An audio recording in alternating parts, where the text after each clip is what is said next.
अनुग्रहकारी पिता, हम आपकी स्तुति और धन्यवाद करते हैं आज के सुबह के समय। प्रभु धन्यवाद, हमें मीठी नींद दिया प्रभु, एक नया सवेरा, नया दिन हमारे जीवन में देने के लिए तहे दिल से धन्यवाद करते हैं। हम चल पा रहे, उठ पा रहे प्रभु, हम बोल पा रहे हैं, हमारे साथ से चल रहे पिता। प्रभु आपकी करुणा, आपकी आशीष, आपकी छुटकारा, आपकी चंगाई के लिए प्रभु दिल से धन्यवाद करते हैं। आज के पर्सनल स्पिरिचुअल लाइफ को प्रभु, सब्जेक्ट को आपके हाथों में सौंपते हैं। प्रभु हमें समझने के लिए बुद्धि, ज्ञान, समझ तो दे, होने दे हर एक जन प्रभु तेरे बातों को और ये विषय को समझने के लिए सभी अपने दिलों को खोले पिता, तन मन से प्रभु मेरे पिता, और तेरे बातों को ग्रहण करे और तेरी स्तुति और तेरी महिमा करने पाए। हर्षल सर को आपके हाथों में सौंपते हैं, अनुवाद में तो मदद कर। धन्यवाद करते सारे स्टूडेंट्स को आप ब्लेस करो पिता, हम सभी को इस्तेमाल करो, यीशु के नाम से मांगते हैं, आमीन। Praise the Lord. और हम कल के दिन पवित्र आत्मा के बारे में हमने कुछ बातें हमने सीखा। पवित्र आत्मा के कुछ पहलू हमने सीखे हैं जो कि हमें आत्मिक जीवन में उन्नति होने के लिए जरूरी है। आणि कालच्या दिवसामध्ये आपण पवित्र आत्म्याविषयी, पवित्र आत्म्याच्या सेवेचे काही भाग आपण पाहिले आहेत जे आपल्याला आपल्या आत्म्यामध्ये वाढण्यासाठी सहायता करतात। और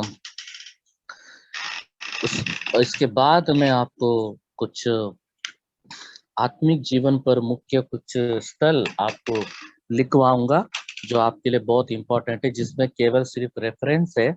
वो रेफरेंस आपको बहुत हेल्पफुल रहेगा कि आत्मिक जीवन पर जो मुख्य बातें हैं, मुख्य स्थल है, जो स्पिरिचुअल लाइफ से जुड़ी हुई वर्सेस है, मैं आपको दूंगा मैं। आणि आता आत्मिक जीवनाशी निगडित असलेले काही वचन मी तुम्हाला सांगणार आहे आणि मला असं वाटतं ते सर्व लिहून घ्यावे, कारण तुम्हाला हे वचन जे आहे जीवनात वाढीसाठी निश्चित मदत करतील। ओके, आप मेरे साथ लिख सकते हैं, लेकिन उसके पहले मैं आपको एक छोटा सा असाइनमेंट देना चाहता हूँ। आप अपने बुक में ही अपना असाइनमेंट आप 5 लाइन में लिख सकते हैं आप। आणि वचन लिहिण्या अगोदरच एक छोटी असाइनमेंट मला पुन्हा एकदा तुम्हा सर्वांना द्यायची आहे आणि तुमच्या वहीमध्ये एक 5 ओळीमध्ये ती असाइनमेंट तुम्ही पूर्ण करू शकता। इसके पहले हमने आत्मिक जीवन में पवित्र आत्मा के कार्य और पवित्र आत्मा की सेवा के कुछ पहलू हमने सीखा है। तो उसके बाद मैं अभी तक सीखे हुए बातों से जुड़ी हुई असाइनमेंट देना चाहता हूँ। असाइनमेंट ये है कि परमेश्वर ने सब कुछ उपलब्ध किया, फिर भी क्यों इतने कम मसीह आत्मिक परिपक्वता में वृद्धि करते हैं? Question mark. प्रश्न हा आहे की परमेश्वराने सर्व गोष्टी तर उत्पन्न केल्या, बरेच लोक आत्मिक जीवनामध्ये उन्नतीकडे जातात। फिर एक बार क्वेश्चन, परमेश्वर ने सब कुछ उपलब्ध किया, फिर भी क्यों इतने कम मसीही आत्मिक परिपक्वता में वृद्धि करते हैं? परमेश्वराने प्रत्येक गोष्टीची उपलब्धता दिली तरी सुद्धा का फार थोडकेच लोक आत्मिक परिपक्वतेकडे जातात? तो आप ये 5 लाइन में आप असाइनमेंट लिख लीजिएगा। अपनी सोच, अपने विचार को लेकर आप लिख सकते हैं। ओके, आणि तुमच्या विचारांनी तुम्ही ही असाइनमेंट 5 ओळीमध्ये तुम्हाला लिहायची आहे। तुम्हाला तुमचे जे विचार आहेत त्यामध्ये तुम्ही मांडा। जैसे कि हमने उद्धार के परिणाम को हमने देखा और पवित्र आत्मा के कार्यों को देखा, पवित्र आत्मा के पहलुओं को देखा हमने। तो परमेश्वर ने आत्मिक जीवन में उन्नति होने के लिए कई ऐसे उपलब्ध किया है, कई बातों का उपलब्ध किया है। फिर भी इतना होने के बावजूद भी मसीह लोग स्पिरिचुअल लाइफ में मैच्योर होते नहीं, परिपक्व ग्रोथ नहीं होते, वृद्धि नहीं होते हैं। तो आप अपनी सोच के अनुसार आप क्या सोचते हैं, इस क्वेश्चन मार्क को लेके आप लिख लीजिएगा। सो नेक्स्ट क्वेश्चन मार्क, आत्मिक जीवन पर मुख्य स्थल। आणि आपण आत्मिक जीवनाचे परिणाम, पवित्र आत्म्याचे सेवा कार्य आणि त्याचे भाग याविषयी आपण गेल्या काही दिवसात शिकलेलो आहोत। तर याशी निगडित आपल्याला तुम्हाला हे प्रश्न लिहायचा आहे की सगळे परमेश्वराने उपलब्धता करून दिली असताना सुद्धा का आज अनेक असे लोक आहेत ज्यांच्या आत्मिक जीवनामध्ये वाढ होत नाही. आणि यासोबतच प्रश्न मार्क तुम्ही द्या. सॉरी, नेक्स्ट जो है क्वेश्चन मार्क नहीं है, जस्ट हेडिंग हेडिंग लिख लीजिएगा, आणि आत्मिक पुढचं जीवन पर मुख्य स्तर. आणि पुढचं जे आहे ते शीर्षक आहे आत्मिक जीवनाचे स्तर. ओके, तो उसके लिए आप 2 लाइन्स में आपको कुछ ऐसे लिखवाऊंगा, आप उसे लिख लीजिएगा. आणि 2 ओळीमध्ये आणखीन काही गोष्टी मला तुम्हाला द्यायच्या आहेत, त्या तुम्ही लिहून घ्या. सो निम्नलिखित आत्मिक जीवन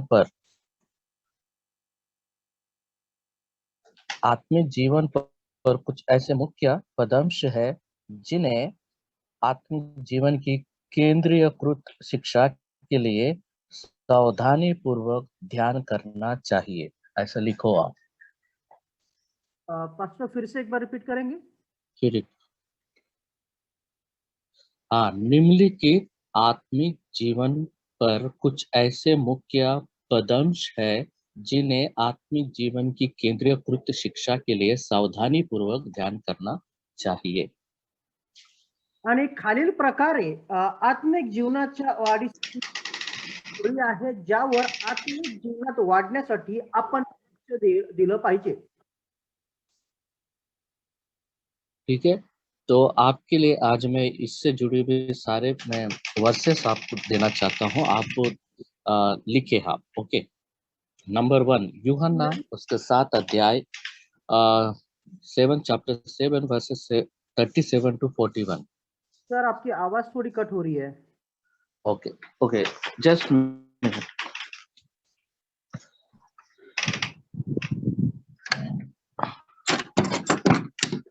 एक मिनट सर. अभी क्लियर आ रहा है? Yes sir. Hello. Yes yes sir. Okay, so यहाँ पे हम देखेंगे, आपको सिर्फ मैं रेफरेंस दे रहा हूँ. रेफरेंस ये सारे आत्मिक जीवन पर मुख्य जो स्थल है उससे जुड़ी हुई बातें हैं. यूहन्ना रचित सुसमाचार. Okay, John chapter 7 versus 37 to 41. आणि आत्मिक जीवनाच्या स्तराविषयी असलेले सर्व रेफरन्स मी तुम्हाला देत आहे आणि त्याखाली पहिला लिहून घ्या. योहान कृष्णवर्तमान याचा 7वा अध्याय वर्सेस पासून 37 to 41. त्याचे 37 पासून 41 वचन. उसके लिए हम उदाहरण के तौर से हम कुछ सारे वचन को नहीं पढ़ेंगे. अभी एक वचन हम पढ़ेंगे. अभी 7 अध्याय चैप्टर 7 वर्सेस 37 to 41. योहान कृष्णवर्तमान याचा 7वा अध्याय आणि याच्या 37 ते 41 सर्व वचन आपण वाचणार नाही, पण काही महत्वाचा भाग आपण त्यातून पाहूया. ओके. पूर्व के अंतिम दिन जो मुख्य दिन है, यीशु खड़ा हुआ पुकार कर कहा, यदि कोई प्यासा हो तो मेरे पास आए और पिए. जो मुझ पर विश्वास करे वो पवित्र शास्त्र में आया है, उसके हृदय में से जीवन का जल की नदियां बह निकलेगी. उसने यह वचन पवित्र आत्मा के विषय में कहा जिसे उस पर विश्वास करने वालों पर थे, क्योंकि आत्मा अब तक ना उतरा, क्योंकि यीशु अब तक अपनी महिमा को ना पहुंचा. तब भीड़ में से किसी ने ये बातें सुनकर कहा, सचमुच ये भविष्यद्वक्ता है. दूसरों ने कहा यह मसीहा है, परंतु कुछ ने कहा, क्यों, क्या मसीहा गलील से आएगा? वचन 37. मग सणाच्या शेवटल्या म्हणजे मोठ्या दिवशी येशू उभा राहून मोठ्याने म्हणाला, कोणी ताणलेला असला तर त्याने मजकडे येऊन प्यावे. विश्वास ठेवितो त्याच्यातून शास्त्रात सांगितल्याप्रमाणे जिवंत पाण्याच्या वाहतील. ज्यासाठी त्याचा विश्वास ठेवला त्यास आत्मा होता, त्याविषयी त्याने हे म्हटले. तोपर्यंत आत्म्याचे दान झाले नव्हते, कारण येशू तोपर्यंत महिमा झाला नव्हता. यास्तव लोक समुदायातील कित्येकांनी हे शब्द ऐकून म्हटले, हा खरोखर तो संदेष्ट आहे. कित्येकांनी त्याला म्हटले, हा ख्रिस्त आहे. काहींनी म्हटले, गालिलातून येतो काय. ओके, तो यहाँ पे यीशु मसीह जीवन जल की नदियां के बारे में जो आत्मिक बातें हैं, जो वो बातें यीशु मसीह ने किया है. आणि या ठिकाणी प्रभू जिवंत पाण्याच्या नदीविषयी बोलत आहे, जे आत्मिक गोष्टीला दर्शवतो. उसने कहा उसके हृदय में से जीवन के जल की नदियां बह निकलेगी। उसने ये वचन पवित्र आत्मा के विषय में कहा, स्पिरिचुअली बात किया यीशु मसीह। आणि या ठिकाणी वचन म्हणतं की त्याच्या जीवनातून जिवंत पाण्याच्या नद्या वाहतील, याचा अर्थ तो आत्मिक गोष्टीबद्दल या ठिकाणी बोलत आहे. हाँ, यदि कोई प्यासा हो तो मेरे पास आए और पिए, ये भी एक आत्मिक जीवन की बात यीशु मसीह ने कहा। आणि कोणी ताणेला असेल तर त्याने मजकडे येऊन प्यावे, ही सुद्धा एक आत्मिक गोष्टीसाठी या ठिकाणी तो गोष्ट प्रभू येशू बोलत आहे. तो इस तरह हमें ये आत्मिक जीवन पर मुख्य स्थल जो है, मैं आपको रेफरेंस देने वाला हूँ, जो ऐसे आत्मिक बातों से जुड़ी हुई जो वर्सेस है, मैं आपसे लिखवाऊंगा, ठीक है। आणि आत्मिक जीवनाशी निगडित अशा प्रकारचे काही वचन मी तुम्हाला देणार आहे, जे तुम्ही लिहून घ्यायचे आहेत. ओके, नंबर सेकंड, यूहन्ना रचित सुसमाचार 15 अध्याय 1 से लेकर 16। ये काफी लोगों को पता है ये वचन। आणि पुढचं वचन आपण दुसरं पाहूया. योहान शुभवर्तमानाचा 15वा अध्याय आणि 1 पासून 16 वचन. आणि हे वचन प्रत्येकाला माहिती आहे. फिर से एक बार 15 अध्याय 1 से लेकर 16। योहान शुभवर्तमान याचा 15वा अध्याय आणि याच्या 16वे वचन. यहाँ और हम देखते हैं कि यीशु सच्ची दाखलता है, और उसके बारे में यीशु मसीह ने कई बातें यहाँ पे किया है कि सच्ची दाखलता मैं हूँ, मेरा पिता किसान है, जो डाली मुझ में और नहीं फलती। देखो यहाँ पे कितना स्पिरिचुअल सुंदर बात है। जो डाली मुझ में नहीं फलती, उसे वो काट डालता है, और जो फलता है उसे वो चाहता है, ताकि और फले और मैच्योर हो जाए और परिपक्वता में बढ़े। पहला दूसरा आयत में लिखा है। आणि पहिल्या आणि दुसऱ्या वचनामध्ये आपण पाहतो की तो म्हणतो, मी खरा आहे आणि माझा बाप माळी आहे. माझ्या फळ देणारा प्रत्येक फाटा तो काढून टाकितो, आणि फळ देणाऱ्या फाट्याला अधिक फळ यावे म्हणून त्यास प्रत्येकाला तो साफसूफ करीतो. ओके, ठीक है। दूसरा reference chapter 15 versus two 16, John chapter 15। आणि ओके, दुसरा रेफरन्स आपण पाहिलेला आहे योहान शुभवर्तमान 15वा अध्याय आणि याचे 1 पासून 16 वचन. हाँ, हम ये किनमें से हम ये सब सीख रहे हैं, आत्मिक जीवन पर मुख्य स्थल है, जो कि आत्मिक जीवन पर कुछ ऐसे मुख्य पदंश है जिन्हें आत्मिक जीवन की केंद्रीय कृत्य शिक्षा के लिए सावधानी पूर्वक ध्यान करना चाहिए। बहुत बहुत ही मतलब ऑब्जर्व करके पढ़ने वाले वचन है ये। आणि आत्मिक जीवनाच्या वृद्धीसाठी असलेले जे वचन आहेत, हे वचन मी तुम्हाला देत आहे, जे तुमच्या आत्मिक वृद्धीसाठी, आत्मिक वाढीसाठी तुम्हाला मदत करतील. ठीक है, तो ये तीसरा आप लिख लीजिएगा, यूहन्ना रचित सुसमाचार उसका 17 अध्याय 13 से लेकर 26 तक लिखिएगा आप। आणि पुढचं तिसरं वचन आपण पाहूया. योहान शुभवर्तमान याचा 17वा अध्याय आणि याच्या 13 पासून 26 पर्यंत. योहान शुभवर्तमान याचा 17वा अध्याय आणि याचे 13 पासून 26 पर्यंत. आप ये अपने घर में पढ़ लीजिएगा, क्योंकि सारे वचन हम कंटिन्यू नहीं पढ़ सकते हैं, ठीक है। आणि सर्व वचन तुम्ही नंतर घरी वाचा, कारण ही सर्व वचन आपण आता या ठिकाणी वाचू शकत नाही आहोत. और उसके बाद प्रेरितों के काम 11 अध्याय 22 से लेकर 24 तक। त्यानंतर प्रेषितांची कृत्ये 11वा अध्याय आणि याच्या 22 पासून 24 पर्यंत. प्रेषितांची कृत्ये 11वा अध्याय आणि याचे 22 ते 24. प्रेरितों के काम 11 अध्याय 22 से लेकर 24 तक। प्रेषितांची कृत्ये 11वा अध्याय आणि याचे 22 पासून 24 पर्यंत. जब उसकी चर्चा यरूशलेम की कलीसिया के सुनने में आई, तो उन्होंने बरनबास को अन्ताकिया भेजा। वहां पहुंचकर अपने परमेश्वर की अनुग्रह को देखकर आनंदित हुआ, और सबको उपदेश दिया कि तन मन लगाकर प्रभु से लिपटे रहो। वह एक भला मनुष्य था, वो पवित्र आत्मा और विश्वास में परिपूर्ण था, और अन्य बहुतों से लोग प्रभु में आ मिले। त्याच विषयाचे वर्तमान यरुशलेमातल्या मंडळीच्या कानी आले, तेव्हा त्यांनी बर्नबाला अंतुकियापर्यंत पाठविले. तो तेथे पोहोचल्यावर देवाची कृपा पाहून हर्षित झाला, आणि त्याने त्या सर्वांस बोध केला की निश्चयपूर्वक चित्ताने प्रभूला बिलगून राहावे. तो चांगला मनुष्य होता आणि पवित्र आत्म्याच्या व विश्वासाने पूर्ण होता. तेव्हा प्रभूच्या शिष्य मंडळात पुष्कळांची भर पडली. देखो, यहाँ पे हम देखते हैं कि एक भला मनुष्य था, वो पवित्र आत्मा और विश्वास में परिपूर्णता, और अन्य बहुत से लोग प्रभु में आ मिले हैं। आणि या ठिकाणी आपण पाहू शकतो की तो चांगला मनुष्य होता, पवित्र आत्मा आणि विश्वासामध्ये तो पूर्ण होता आणि त्याच्यानंतर प्रभूच्या शिष्यांमध्ये पुष्कळांची भर पडलेली आहे. और यहाँ पे ऐसा लिखा, और सबको उपदेश दिया कि तन मन लगाकर प्रभु से लिपटे रहे।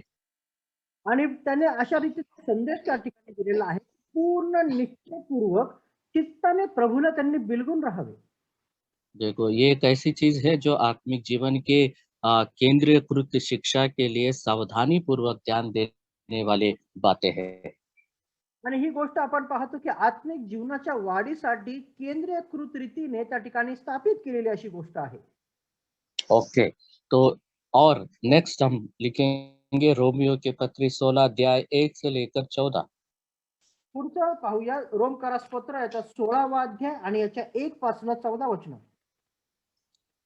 और उसका अगला वचन है रोमियो के पत्री 7 अध्याय 1 से लेकर 25। आणि पुढचं वचन आपण पाहूया रोमकारास पत्र 7वा अध्याय 1 पासून 25. ठीक है, फिर से इसके पहले का वचन मैं बता रहा हूँ। रोमियो के पत्री 6 अध्याय 1 से लेकर 14, रोमियो के प्रति 7 अध्याय और 1 से लेकर 25। आणि याच्या अगोदरचं वचन सांगतो रोमकारास पत्र 16वा अध्याय 1 पासून 14 आणि त्यानंतर मी सांगितले रोमकारास पत्र 7वा अध्याय याचे 1 पासून 25. और उसके अगला वचन रोमियो के पत्री 8 अध्याय 1 से लेकर 29 तक पढ़ेंगे। आणि त्यानंतर पुढचं वचन रोमकारास पत्र 8वा अध्याय आणि 1 to 39, 1 to 39। रोमकारास पत्र 8वा अध्याय पहिल्या वचनापासून 29व्या वचनापर्यंत. ओके, अभी तक 7 वचन हो गया है। आतापर्यंत 7 वचन दिलेली आहेत तुम्हाला. नंबर 8 रोमियो के पत्री 12 अध्याय 1 से लेकर 8। नंतर पुढचा 8वा क्रमांक रोमकारास पत्र 12वा अध्याय आणि याच्या 1 वचनापासून 8वं वचन. रोमियो की पत्री 12 अध्याय 1 से लेकर 8। रोमकारास पत्र 12वा अध्याय याच्या 1 पासून 8 पर्यंत.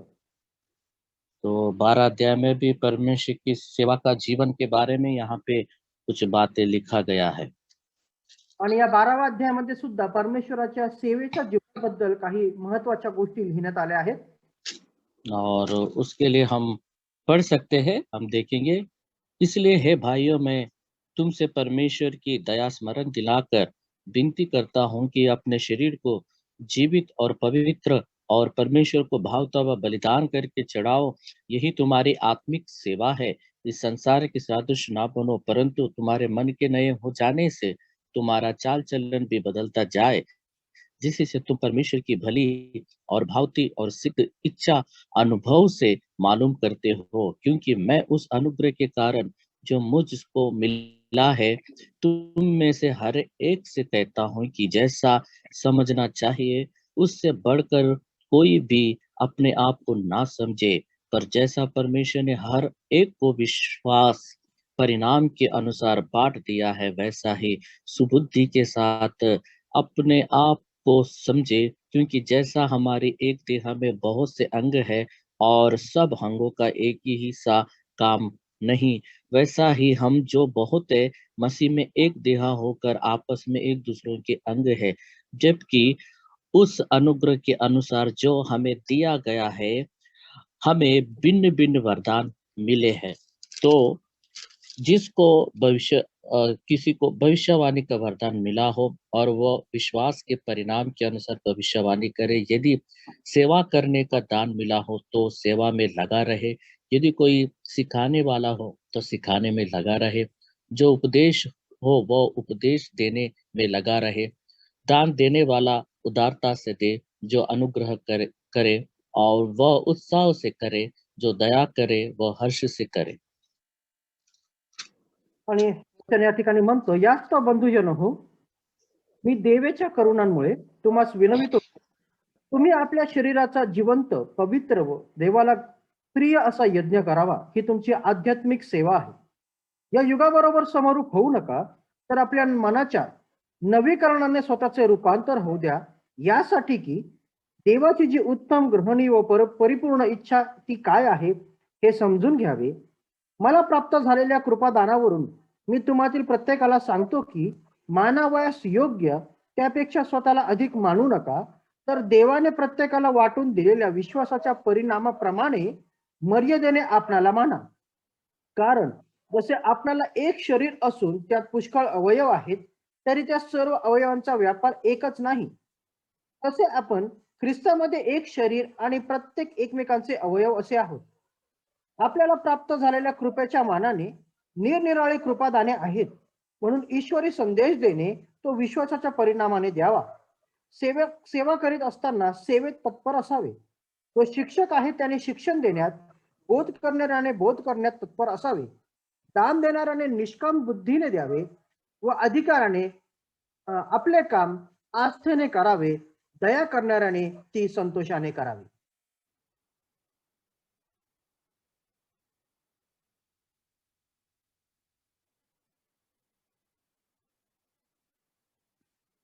यहाँ पे हम देखते हैं परमेश्वर की सेवकाई का जीवन के बारे में यहाँ पे लिखा है। आणि या ठिकाणी परमेश्वराच्या सेवा कार्याविषयी किंवा त्या जीवनातल्या सेवा कार्याविषयी आपण या ठिकाणी पाहतो, जो कि हम सावधानी पूर्वक अध्ययन करना चाहिए, ताकि हमारे आत्मिक जीवन में हम उन्नति होते जाए, प्रभु के कार्य में बढ़ते जाए। आणि ह्या सर्व गोष्टी आपण काळजीपूर्वक वाचायला पाहिजे, जेणेकरून आत्मिक जीवनामध्ये आपण उन्नतीकडे जाऊ. और इस तरह यहाँ पे वरदानों में भी उन्नति होने की बातें किया गया। आणि या ठिकाणी आपण दानांमध्ये शुद्धी होण्याच्या संबंधाने पाहतो. ओके, नेक्स्ट वचन हम पढ़ेंगे कि पहला कोरिन्थियों, आप लिख सकते हैं, पहला कोरिन्थियों 2 अध्याय 1 से लेकर 3 और 4। 1 से लेकर 3 ओके. पहिले पत्र याचा 2 अध्याय आणि त्याच्या 1 पासून 3 पर्यंत. कोरिन्थिकरास पहिले पत्र याचा 2 अध्याय 1 पासून 3 पर्यंत. और पहला कोरिन्थी 6 अध्याय 18 से लेकर 20 आयत तक. आणि त्यानंतर आपण पुढचं वचन पाहूया. कोरिन्थिकरास पहिले पत्र 6वा अध्याय आणि याच्या 18 पासून 20 पर्यंत. कोरिन्थिकरास पहिले पत्र याचा 6वा अध्याय याचे 18 ते 20. 18 से 20 तक हम पढ़ेंगे या देखेंगे हम पहला कोरिन्थी 6 अध्याय 18 से 20. आणि ते वचन आपण वाचूया. कोरिन्थिकरास पहिले पत्र 6वा. व्यभिचार से बचे रहो, जितने अन्य पाप मनुष्य करता है वे देह के बाहर है, परंतु व्यभिचार करने वाले अपने देह के विरुद्ध पाप करता है। क्या तुम नहीं जानते कि तुम्हारे देह पवित्र आत्मा का मंदिर है, जो तुम में वास हुआ है और तुम्हें परमेश्वर की ओर से मिला है, और तुम अपने नहीं हो, क्योंकि दाम देकर मोल लिए गए हो, इसलिए अपने देह के द्वारा परमेश्वर की महिमा करो। जार करापासून दूर राहा. जे काही दुसरे पाप कर्म मनुष्य करीत होते शरीराबाहेरून होते, परंतु तो जार कर्म करीतो तो आपल्या शरीर संबंधाने पाप करीतो. तुमचे शरीर तुम्हामध्ये वसणारा जो पवित्र आत्मा देवापासून तुम्हाला आहे त्याचे मंदिर आहे, हे तुम्हाला ठाऊक नाही काय? आणि तुम्ही आपले नव्हे, कारण तुम्ही मोलाने विकत घेतलेले आहात. यास्तव तुम्ही आपल्या शरीराने देवाचे गौरव करा.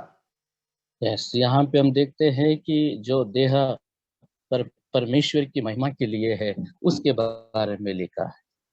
आणि या ठिकाणी जे शरीर परमेश्वराच्या गौरवासाठी आहे त्या संबंधाने लिहिलेला आहे. देखो, हम यदि ध्यान पूर्वक से हम इन वचनों को पढ़ेंगे, तो ये सारी बातें एक आत्मिक जीवन से जुड़ी हुई बातें हैं, जिसमें हम बढ़ते जाए, उन्नति होते जाए.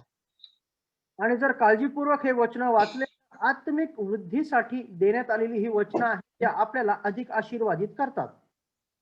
ठीक है. हम ये सारे रेफरेंस उनमें लिख रहे हैं, आत्मिक जीवन पर मुख्य स्थल जो है उसमें से हम लिख रहे हैं। ओके, पहला कोरिन्थी 12 अध्याय 12 से लेकर 30।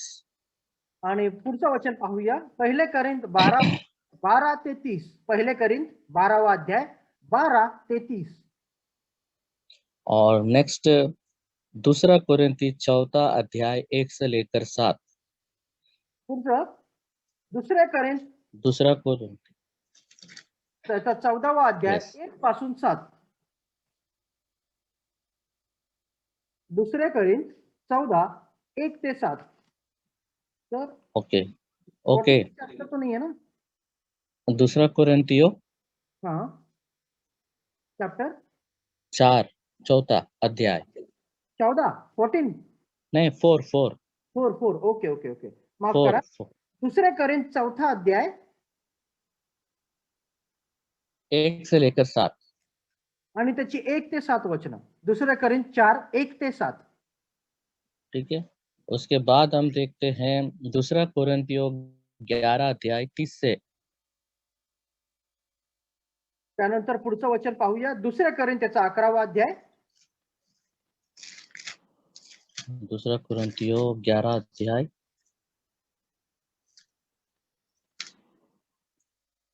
आप इसे हम देख सकते हैं कि पूरा 11 अध्याय भी लिख सकते हैं यहाँ पे दूसरा कोरिन्थियो। आणि दुसरे करिंथ याचा संपूर्ण 11वा अध्याय आपण या ठिकाणी पाहू शकतो।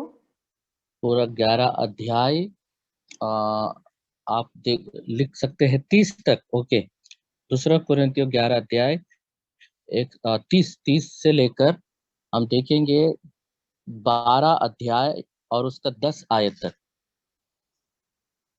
आणि दुसरे करिंथ याचा 11वा अध्याय 30व्या वचनापासून 12वा अध्याय याच्या उसका वचन पासून 12 अध्याय 10वीं आयत।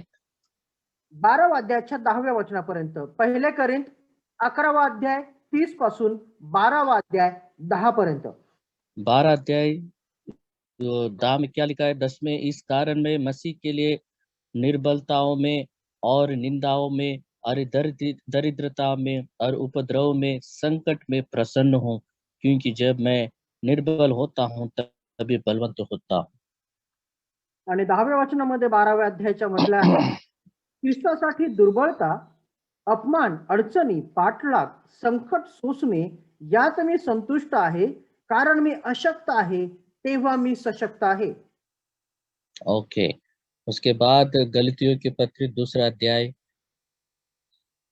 त्यानंतर गलतीकारस पत्र याचा दुसरा अध्याय और 3 और 9 पढ़ेंगे हम। आणि याचं 3रं आणि 9वं वचन आपण पाहणार आहोत। गलतियों के पत्र दूसरा अध्याय 3 और 9।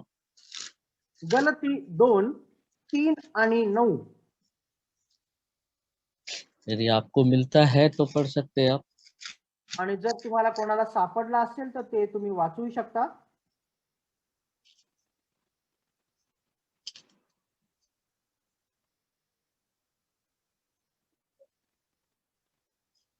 ओके, कोणी वाचेल का? नेक्स्ट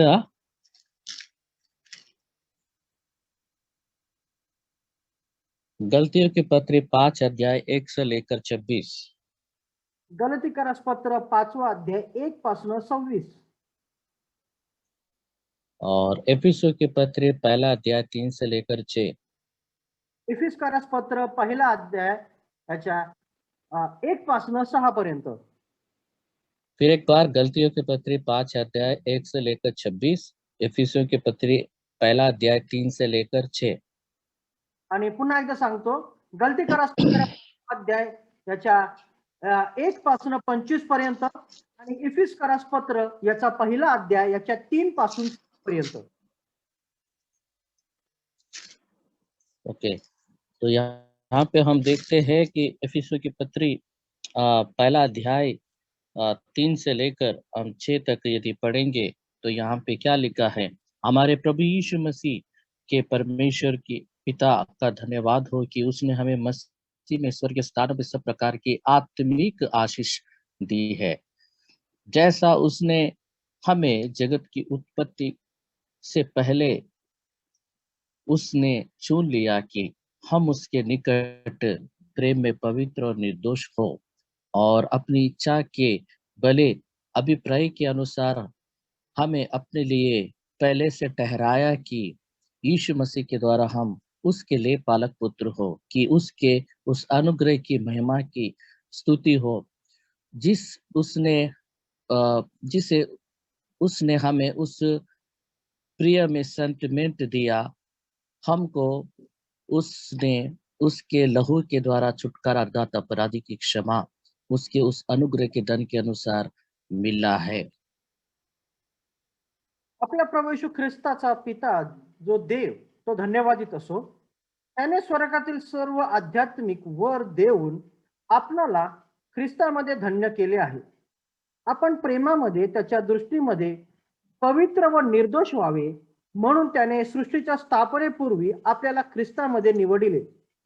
त्याने त्या प्रेमाच्याद्वारे आपल्यावर जी कृपा केली तिच्या महिम्याची स्तुती व्हावी म्हणून त्याने आपल्या मनाच्या संकल्पाप्रमाणे आपल्याला येशू ख्रिस्ताच्या द्वारे स्वतःचे दत्तक होण्याकरिता आगाऊ नेमिले. त्याच्या कृपेच्या विपुलतेप्रमाणे त्या प्रियकरात त्याच्या रक्ताच्या द्वारे आपल्याला मुक्ती म्हणजे आपल्याला अपराधांची क्षमा मिळाली आहे. तो यहाँ पे हम देखते हैं कि मसीह में एक आत्मिक आशीष के बारे में 14 आयत तक लिखा है, स्पिरिचुअल ब्लेसिंग्स के बारे में। आणि याच्या 14व्या वचनापर्यंत जर आपण वाचलं तर आत्मिक आशीर्वाद या अध्यायामध्ये लिहिण्यात आलेला आहे. ओके, तो हम नेक्स्ट हम लिख लेंगे यफिसों के पत्र पहला अध्याय 17 से लेकर 19। आणि त्यानंतर पुढचं वचन आपण पाहूया इफिसकरास पत्र याचा पहिला अध्याय आणि याच्या 17 ते 19। ओके, फिर नेक्स्ट एफिसों के पत्र तीसरा अध्याय 14 से लेकर 19 तक। त्याच्यानंतर इफिसकरास पत्र तिसरा अध्याय आणि याचे 14 ते 19. इफिसकरास पत्र तिसरा अध्याय 14 ते 19. एफिसों के पत्र चौथा अध्याय 11 से लेकर 32 तक। त्यानंतर इफिसकरास पत्र चौथा अध्याय 11. ओके, चौथा 11 से लेकर 32। नेक्स्ट एफिसों के पत्र 5 अध्याय 1 से लेकर 21 तक। त्यानंतर पुढचं इफिस 5 1 पासून 21. इफिस 5 1 ते 21. ओके, एफिसों के पत्र 6 अध्याय 10 से लेकर 20 आयत तक। त्यानंतर इफिस 6 10 ते 10व्या वचनापासून 12व्या वचनापर्यंत. और थोड़े बाकी है रेफरेंस, वो ये सब लिखना आपके लिए बहुत जरूरी है, जो आत्मिक जीवन पर मतलब मुख्य पदंश है, जो शिक्षा के लिए सावधानी पूर्वक से ध्यान देना चाहिए, ऐसे वचन है आपके लिए। आणि आणखीन काही थोडे वचन राहिलेत, पण विशेष करून हे जे वचन आहेत या आत्मिक वृद्धीसाठी देण्यात आलेली वचन आहेत आणि म्हणून त्यावर तुमचं लक्ष तुम्ही केंद्रित करा. ओके, फिलिपियों के पत्र पहला अध्याय 9 से लेकर 11। त्यानंतर फिलिप्पिकरास पत्र पहिला अध्याय 9 ते 11. फिलिप 1 9 ते 11. 9 से 11 में क्या लिखा है? मैं ये प्रार्थना करता हूँ कि तुम्हारा प्रेम, ज्ञान और सब प्रकार के विवेक सहित और भी बढ़ता जाए, यहाँ तक कि तुम उत्तम से उत्तम बातों को प्रिय जानो और मसीह के दिन तक सच्चे बने रहो और ठोकर ना खाओ, और उस धार्मिकता के फल से जो यीशु मसीह के द्वारा होता है भरपूर होते जाओ, जिससे परमेश्वर की महिमा और स्तुति होती रहे। ही माझी प्रार्थना आहे की तुम्ही प्रीती, ज्ञानाने व सर्व प्रकारच्या विवेकाने उत्तरोत्तर असे की जे श्रेष्ठ ते तुम्ही पसंत करावे आणि ख्रिस्ताच्या दिवसासाठी सात्विक व निर्दोष असावे आणि देवाचे गौरव व स्तुती व्हावी म्हणून येशू ख्रिस्ताच्या द्वारे जी नीतिमत्वाची फळे त्यांनी तुम्ही भरून जावे. और यहाँ पे हम देखते हैं कई बातों में बढ़ते जाओ, उन्नति होते जाओ, ग्रोथ होती जाओ करके यहाँ पे लिखा गया है। आणि या ठिकाणी आपण पाहतो की या अतिशय आपण वाढावा असं या ठिकाणी म्हणण्यात आलेलं आहे. ओके, तो इस तरह हम नेक्स्ट लिख सकते हैं फिलिपियों की पत्री 2 अध्याय 1 से लेकर 5। त्यानंतर फिलिप्पी 2:1 ते 5. ओके, 1 से लेकर 5। आप यहाँ पे लिखा है, यदि मसीह में कुछ शांति और प्रेम से ढाढ़स और आत्मा की सहभागिता और कुछ कारण और करुणा और दया है, तो मेरा यह आनंद पूरा करो कि एक मन रहो और एक ही प्रेम, एक ही चित्त और एक ही मनसा रखो। विरोध या झूठी बड़ाई के लिए कुछ ना करो, पर दीनता से एक दूसरों को अपने से अच्छा समझो। हर एक अपने ही हित की नहीं पर वरन दूसरों के हित की भी चिंता करे। जैसा मसीह यीशु का स्वभाव था, वैसा ही तुम्हारा भी स्वभाव हो। त्यावरून ख्रिस्ताच्या ठायी काही आश्वासनं, प्रीतीची काही सांत्वने, आत्म्याचे काही भागीदार, काही कळवळा व करुणा ही जर असेल, तर तुम्ही समचित्त व्हा, म्हणजे एकमेकांवर सारखी प्रीती करा आणि एक जीव होऊन एक चित्त व्हा. अशा प्रकारे तुमच्या चित्तवृत्तीत तट पाडण्याचे किंवा पोकळ अभिमान धरण्याचे काही नसावे, तर लीनतेने एकमेकास आपणापेक्षा श्रेष्ठ मानावे. तुम्हातील कोणी आपलेच हित पाहू नये, तर दुसऱ्याचेही पहावे. असली जी चित्तवृत्ती ख्रिस्त येशूमध्ये होती, ती तुम्हामध्येही असो. ओके, इस तरह हमें आत्मिक जीवन की बातें भी यहाँ पे हम देख सकते हैं। जैसा यीशु है वैसा हमको बनना है। आणि आत्मिक जीवनाविषयी आपण या ठिकाणी पाहतो, ज्या रीतीने प्रभू येशू होता तसंच आपल्यालाही बनायचं आहे.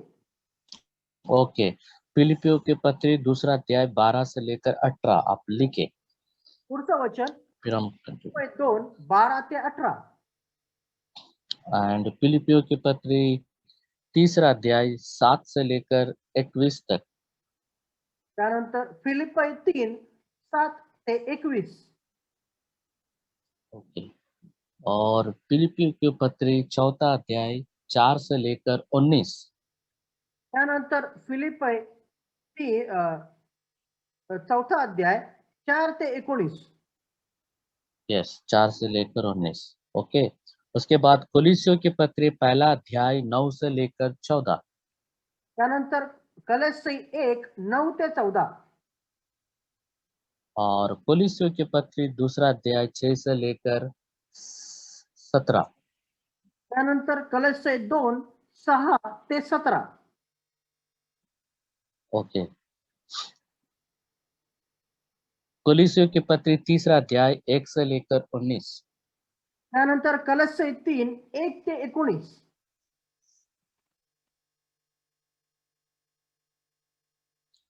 पहला थिस्सलुनीय 4 अध्याय 3 से लेकर 12।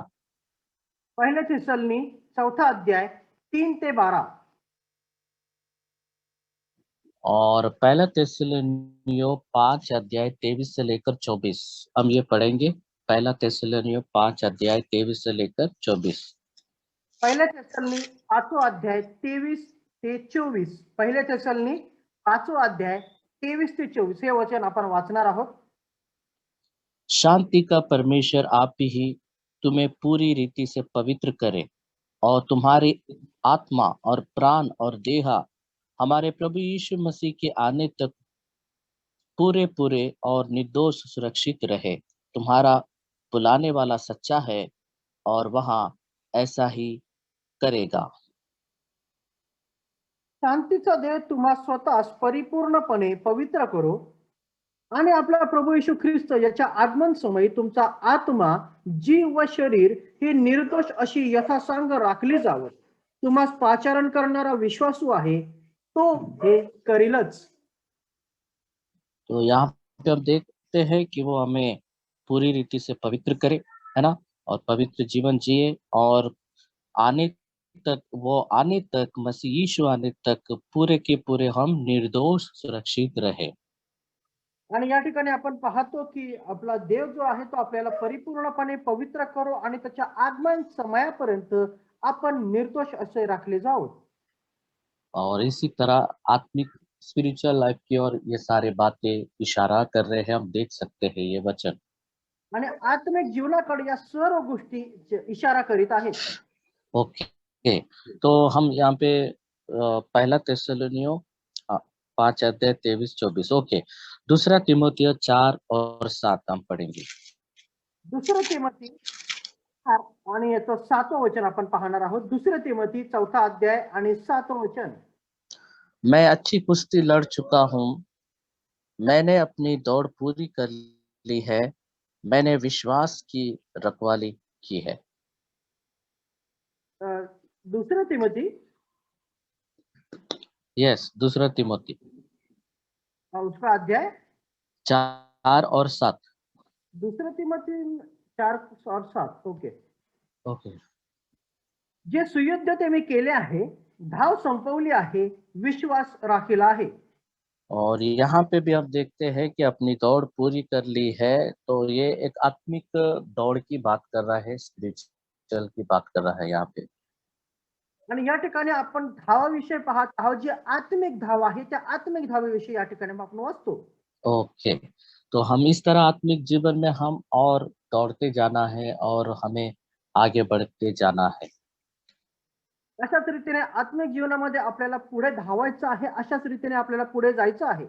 ओके, हमारे पास बस थोड़े ही वचन बाकी है। इब्रानियों की पत्री 5 अध्याय और 6 और 12।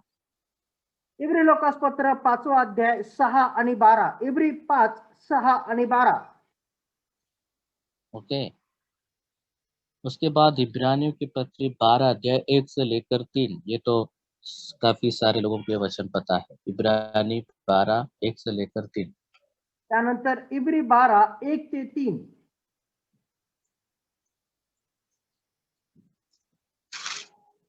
ठीक है, इब्री 12।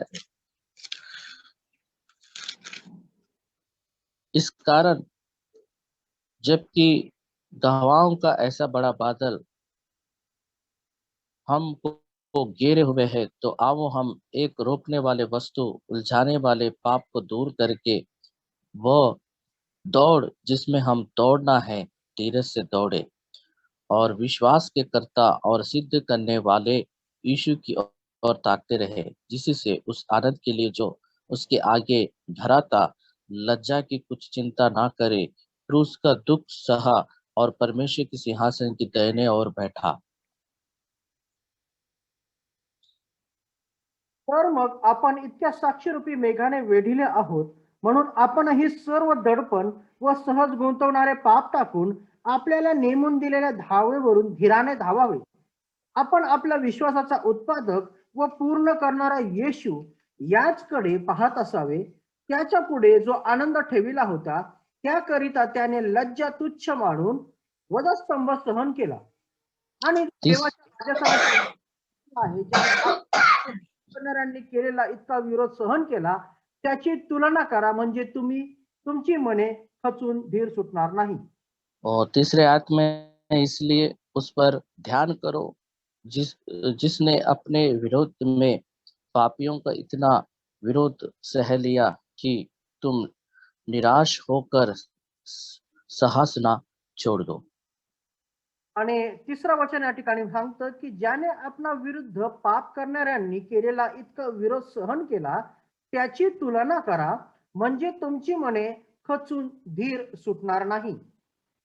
तो इस तरह हम आगे हम बढ़ेंगे। या ये इब्रानियों की पत्री 12 1 से 3। ओके, इब्रानियों की पत्री 12 अध्याय 4 से लेकर 11।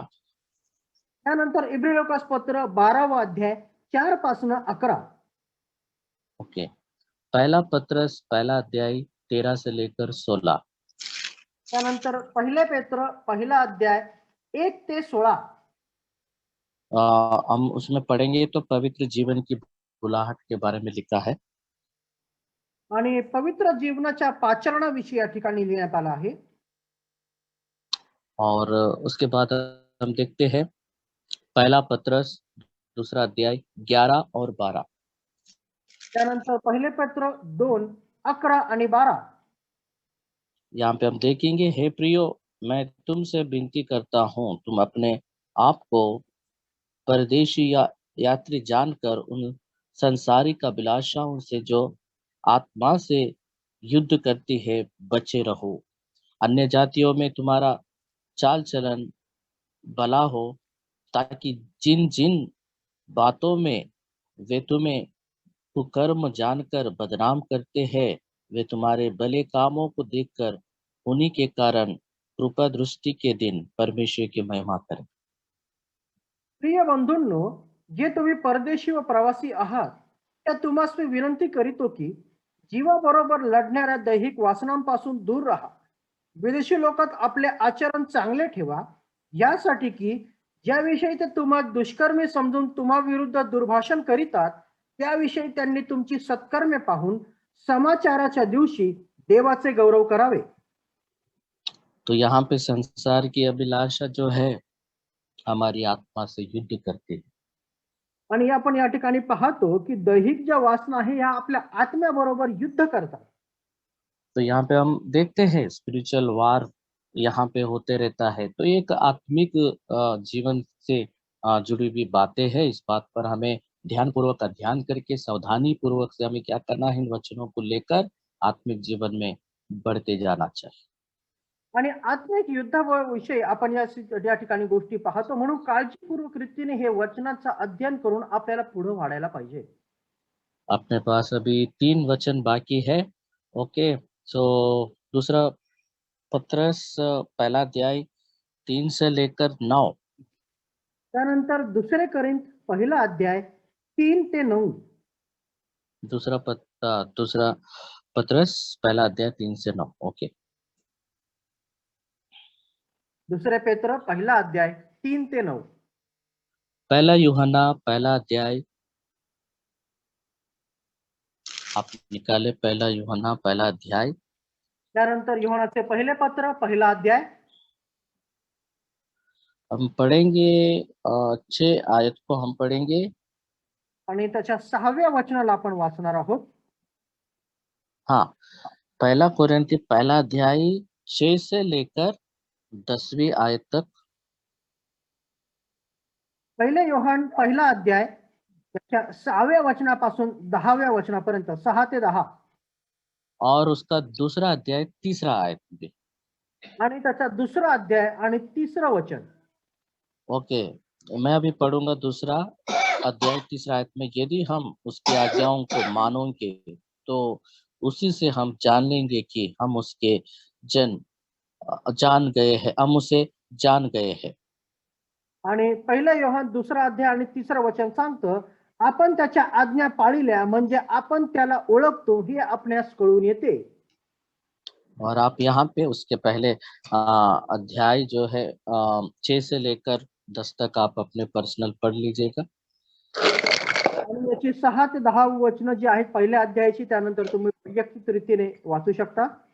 नेक्स्ट पहला यूहन्ना दूसरा अध्याय 13 से लेकर 17। त्यानंतर पहिल्या योहान दुसरा अध्याय 17। ओके, उसके बाद पहला यूहन्ना चौथा अध्याय 1 से लेकर 6। त्यानंतर पहिला योहान 3रा अध्याय 1 ते 6। तो आखिरी वचन है ये, हम लोग पढ़ेंगे पहला यूहन्ना चौथा अध्याय 1 से लेकर 6। हे प्रियो, हर एक आत्मा की प्रतीति ना करो, वरन आत्माओं को परखने कि वे परमेश्वर की ओर से है कि नहीं, क्योंकि बहुत से झूठे भविष्यद्वक्ता जगत में निकल कर खड़े हुए हैं। परमेश्वर का आत्मा तुम इसी रीति से पहचान सकते हो, जैसा आत्मा मान लेती है कि यीशु मसीहा शरीर में होकर आया है, वह परमेश्वर की ओर से है, और जो आत्मा यीशु को नहीं मानती वह परमेश्वर की ओर से नहीं। और वही तो मसीह के विरुद्ध की आत्मा है, जिसकी चर्चा तुम सुन चुके हो कि वो आने वाला है और अभी भी जगत में है। हे बालकों, तुम परमेश्वर के हो और तुमने उन पर जय पाई है, क्योंकि जो तुम में है वह उस से संसार में है बड़ा है। वे संसार के हैं, इस कारण संसार की बातें बोलते हैं और संसार उनकी सुनता है। हम परमेश्वर के हैं और जो परमेश्वर को जानता है वो हमारी सुनता है। जो परमेश्वर को नहीं जानता वो हमारी नहीं सुनता। इस प्रकार हम सत्य की आत्मा, ब्रह्म की आत्मा को पहचान लेते हैं। आणि चौथा अध्याय याच्या वचनामध्ये आपण पाहतो की प्रियकरांनो, प्रत्येकाचा विश्वास करू नका, तर आत्मा देवापासून आहेत की नाही याची परीक्षा करा, कारण पुष्कळ खोटे संदेष्टी या जगात तुटले आहेत. जो जो आत्मा देह धारण केलेल्या येशू ख्रिस्ताला कबूल करीतो तो देवापासून आहे. यावरून देवाचा आत्मा ओळखावा. जो जो आत्मा येशूला कबूल करीत नाही तो देवापासून नाही. ख्रिस्त विरोधाचा विरोध हाच आहे. तो येणार आहे हे तुम्ही ऐकले आणि तो जगात आहे आता आहेत. जो जगात आहे आता आहे. मुलांनो, तुम्ही देवापासून आहात आणि ज्यावर तुम्ही जय मिळविला, कारण जगात जो आहे त्यापेक्षा तुम्हाला जो आहे तो मोठा आहे. ते जगाचे आहेत म्हणून त्यांचे भाषण ऐहिक आहे आणि जग त्याचे ऐकून घेते. आपण देवापासून आहोत आणि देवाला ओळखतो म्हणून तो आपले ऐकतो. जो देवापासून नाही तो आपले ऐकत नाही. ज्यावरून सत्याचा आत्मा कोणता व भ्रांतीचा आत्मा कोणता हे आपण ओळखतो. ओके, तो इस तरह हमने आत्मिक जीवन के केंद्रीय कृत्य शिक्षा के लिए सावधानी पूर्वक ध्यान करने वाले हम वचनों के बारे में हमने कुछ सीखा है। आत्मिक जीवनाच्या वृद्धीसाठी आपल्याला कारण असलेल्या काही वचनांना पाहिलेला आहे. और ये आत्मिक जीवन पर मुख्य स्थल है, जो मुख्य बातें हैं वो मैं आपको लिखवाया हूँ। यहाँ पे ये आज का खत्म हो चुका है। आणि आत्मिक जीवनाच्या वृद्धीसाठी असलेले जे वचन होते ते मी तुम्हाला आज लिहायला सांगितलेले आहे, जे आता या ठिकाणी संपलेले आहेत. और एक आप हेडिंग लिख सकते हैं, फिर उसके बाद मैं फिनिश करूंगा। आणि एक शीर्षक तुम्ही लिहून घ्या, त्यानंतर मी समाप्त करेन. नेक्स्ट, आत्मिक जीवन का वास्तविक लक्ष्य. आत्मिक जीवनाचे वास्तविक लक्ष्य. ओके, अभी नेक्स्ट द्वार को हम सीखेंगे। समय हो चुका है। Thank you, God bless you. आणि हे आपण पुढच्या बुधवारी शिकणार आहोत. आपला वेळ संपलेला आहे. धन्यवाद प्रत्येकाला. Thank you sir. Okay sir, आइए हम प्रार्थना करें और प्रार्थना के द्वारा आज की क्लास. प्रभु जी, फिर से एक बार आपको धन्यवाद देते हैं राजा, आपकी स्तुति और महिमा करते हैं प्रभु इस समय के लिए. प्रभु जी, विशेष तौर से प्रभु जी आत्मिक जीवन के वृद्धि के लिए प्रभु जी वचन आज हमने प्रभु जी प्रभु आज देखा है, लिखा है प्रभु जी, हमें तो सहायता कर प्रभु. इस वचनों के द्वारा प्रभु जी हमारे आत्मिक जीवन में प्रभु उन्नति की ओर बढ़ने के लिए प्रभु हमें तो सहायता कर प्रभु जी, ताकि इस वचनों को जब हम अध्ययन करते हैं, जब पढ़ते हैं परमेश्वर पिता प्रभु, इस वचनों को समझने वाले हम बन सके प्रभु जी. और उसके द्वारा प्रभु आत्मिक उन्नति के लिए प्रभु जो रास्ता तूने हमें दिया है प्रभु, उस रास्ते पर प्रभु जी विश्वास के द्वारा आगे बढ़ सके. धन्यवाद देते प्रभु जी, आपके सेवक के द्वारा फिर से आज आपने हमसे बातचीत की है प्रभु जी. विशेष तौर से प्रभु अगली क्लास में जाते हुए प्रभु जी फिर से एक बार हम आपके हाथ में पढ़ते प्रभु जी. प्रभु आपके सेवक परमेश्वर पिता पास्टर न्यूटन प्रभु जी फिर से एक बार हमारे साथ जुड़ चुके हैं प्रभु जी. उनके द्वारा फिर से प्रभु हमारे साथ तू बातचीत कर प्रभु जी. और प्रभु आपके जो प्रभु वचन है प्रभु जी, आपकी जो सच्चाई का जो वचन है, फिर से एक बार प्रभु आपके सेवक के द्वारा हमारे लिए प्रभु जी हमारे आत्मिक जीवन की वृद्धि के लिए प्रभु जी आज हमें तू दे.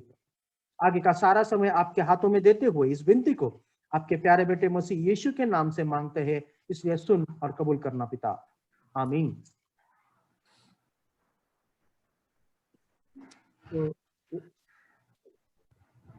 Okay, thank you sir. Yes sir, thank you so much. और आज की पहली क्लास आज खत्म हो चुकी है. Already pastor Newton Philip is with us from Chennai. So welcome and good morning, Pastor.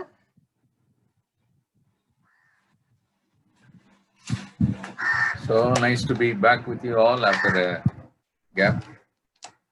आणि पुन्हा एकदा एका मोठ्या अंतरानंतर तुमच्या सोबत येऊन आनंद आहे. And God has been good. परमेश्वर चांगला आहे. I am so delighted to see some of the efforts of the students who are listening these classes. आणि जे विद्यार्थी आहेत आनंद होत आहे.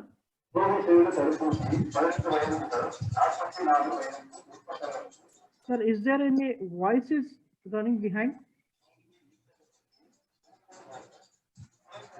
They were announcing about vaccination. Okay. So It's very loudly. yeah, the municipal corporation is announcing it with the help of an auto rickshaw. Okay. So Sister Lena, I suppose, she sent me the study materials translated into Hindi. So Oh, I wow. was so surprised to see the efforts that she had taken. आणि sister Leena यांनी मला असं वाटतं त्यांनी हिंदीमध्ये ह्या सर्व गोष्टी मला पाठवलेल्या आहेत. त्यांचे हे सर्व प्रयत्न बघून मला खरोखर आनंद होत आहे. Every sentence she had recorded, and I'm so glad that you are putting some efforts in learning God's word. आणि त्यांचे हे सर्व जे प्रयत्न देवाचे वचन शिकण्यासाठी आहेत तुम्ही पाहिले आहेत आणि परमेश्वर निश्चित त्याबद्दल तुम्हाला आशीर्वादित करेल.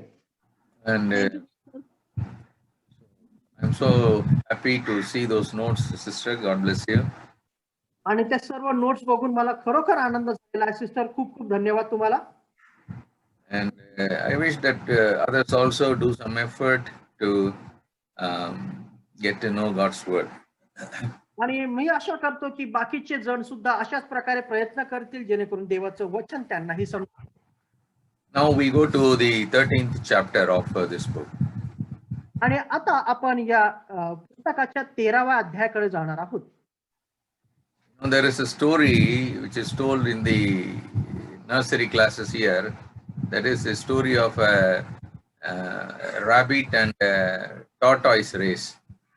आणि आपण पाहतो की बालवाडीच्या वर्गामध्ये कासव आणि सशाची गोष्ट सांगितली जाते. I suppose that you would have also studied this story. आणि मी आशा करतो तुम्ही सुद्धा या गोष्टी शिकला असाल. So I wonder that Synoptic Gospels is also going like a tortoise speed. मला हे आश्चर्य वाटत आहे की सिनॉप्टिक गॉस्पेलचा हा जो विषय आहे हा सुद्धा त्या कासवाच्या गतीनेच जात आहे. But I'm taking an in-depth study. Maybe from next book onwards, we'll have a surface study so that we could finish the subject on time. आणि हा अभ्यास आपण अतिशय खोलवर जाऊन केलेला आहे. पण पुढचा अभ्यास आपण जो विषय मी घेणार आहे तो आपण एका योग्य रीतीने करणार आहोत जेणेकरून योग्य वेळेमध्ये या विषयाला आपण संपवू शकू. God bless you. परमेश्वर तुम्हाला आशीर्वादित करू. Shall we look unto God for His help? आणि पुन्हा एकदा परमेश्वराकडे आपण दृष्टी लावूया.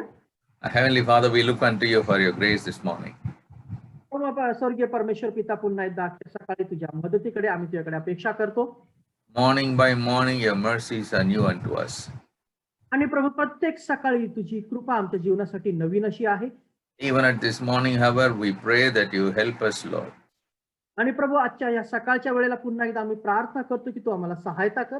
Let the peace of God, which passeth all understanding, rule and comfort us. आणि प्रभू तुझी शांतीद्वारे प्रभू पुन्हा एकदा आम्हाला हे समजण्यासाठी तू कृपा दे. We are in the world of uncertainties and we don't know what is going to happen in the near future. प्रभू आम्हाला माहित नाही या संपूर्ण जगामध्ये काय घडणार आहे कारण सर्व परिस्थिती अनिश्चित आहे. But Lord, you are always with us according to your word. पण प्रभू तुझ्या वचनानुसार तू सदोतीत आमच्या सोबत आहेस. Though I walk through the valley of shadow of death, you are with us, Lord. आणि प्रभू मृत्यू छायेच्या दरीतूनही जात असताना तू आमच्या बरोबर आहेस.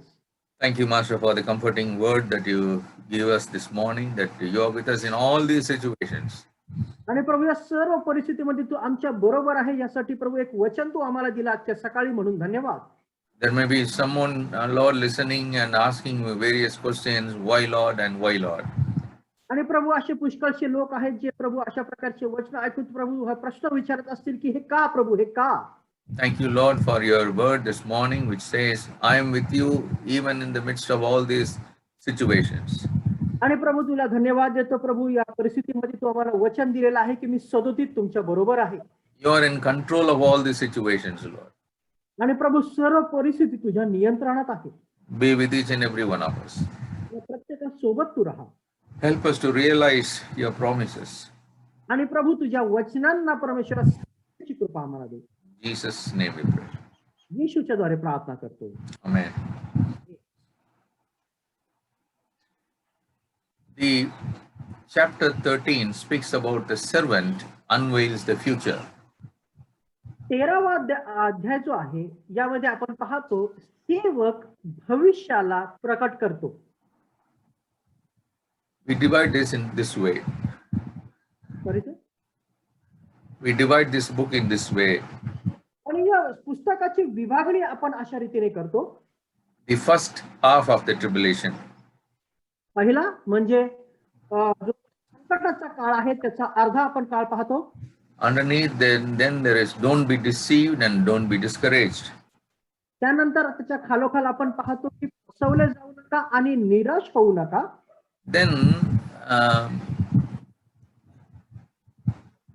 the middle of tribulation.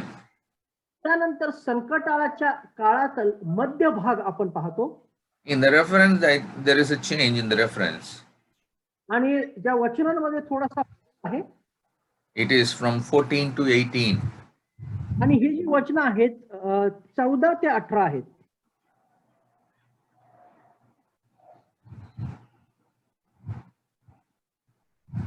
Thank you.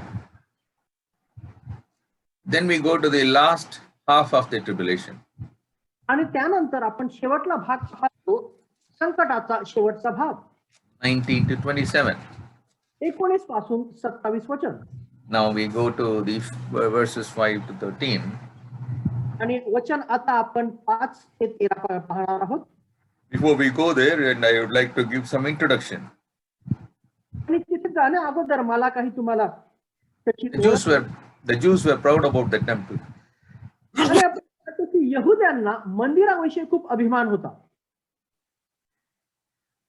No, it was built by Herod's family in order to pacify the Jews. आणि आपण पाहतो की हेरोदाच्या कुटुंबाकडून त्या ठिकाणी हे बांधण्यात आलं होतं. In Mark chapter 11 verses 15 to 17, Jesus had already given his estimate about the temple. आणि मार्काचं शुभवर्तमान 11वा अध्याय आणि याच्या 15 ते 17 वचनामध्ये आपण ह्या विषयी आधीच पाहतो की प्रभू येशूने त्या मंदिरामध्ये काय केलं. But his disciples were fascinated about the structure, the big structure of the temple. आणि मंदिराचा जो विशाल भाग होता त्या सर्व गोष्टीला पाहून शिष्यांना खरोखर आश्चर्य वाटलेलं होतं. Just imagine how they would have been shocked when Jesus informed them that the building they admired so much would one day be demolished. आणि तुम्ही विचार करा की या मंदिराविषयी त्यांना अतिशय अभिमान असा होता आणि प्रभू येशू त्या ठिकाणी म्हणत आहे की ते मंदिर धुळीस मिळणार आहे. The Jewish leaders had defiled it.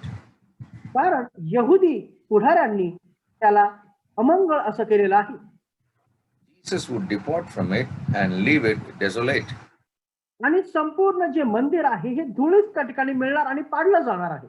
Matthew 23:38. मत्तई 23:28. Somebody read it for me, please. कोणीतरी माझ्यासाठी हे वचन वाचा.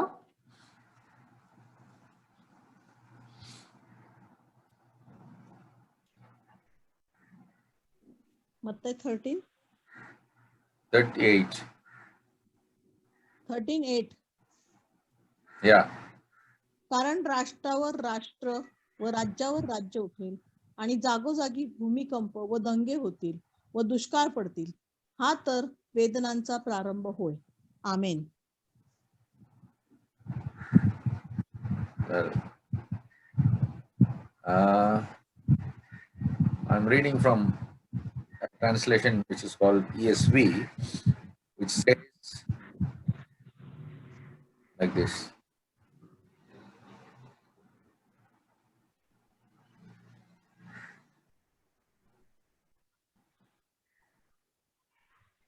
Your house is left to you desolate. See, your house is left to you desolate.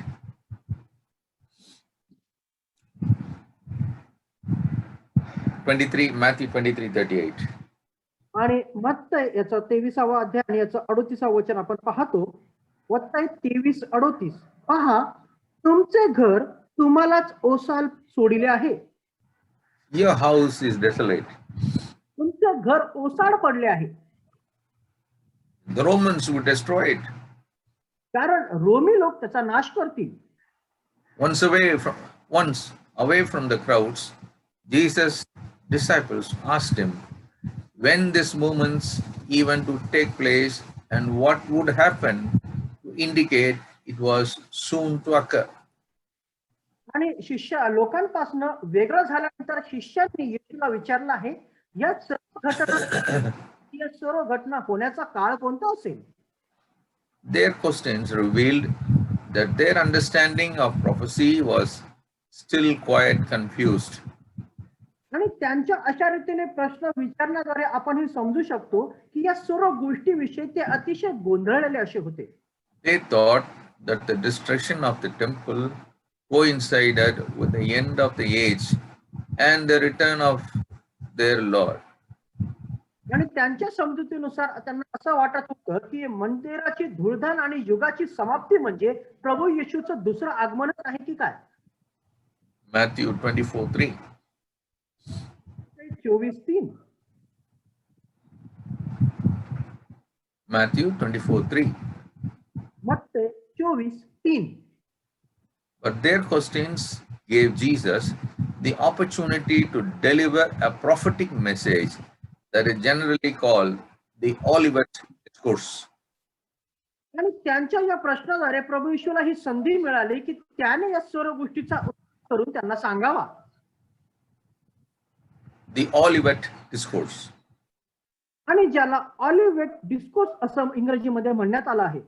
Matthew, this you read this the Olivet Discourses in Matthew chapter 24 and 25.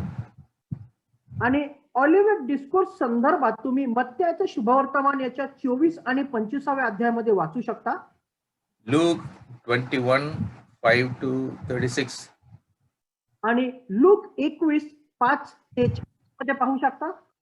As we study the important sermon, आणि ज्या रीतीने आपण एका महत्त्वाच्या वचनाविषयी अध्ययन करत आहोत, we must follow some practical guidelines. तर आपल्याला विशेष करून एक प्रॅक्टिकल जे सूचना आहेत आपल्याला त्या पाळणं गरजेचं आहे.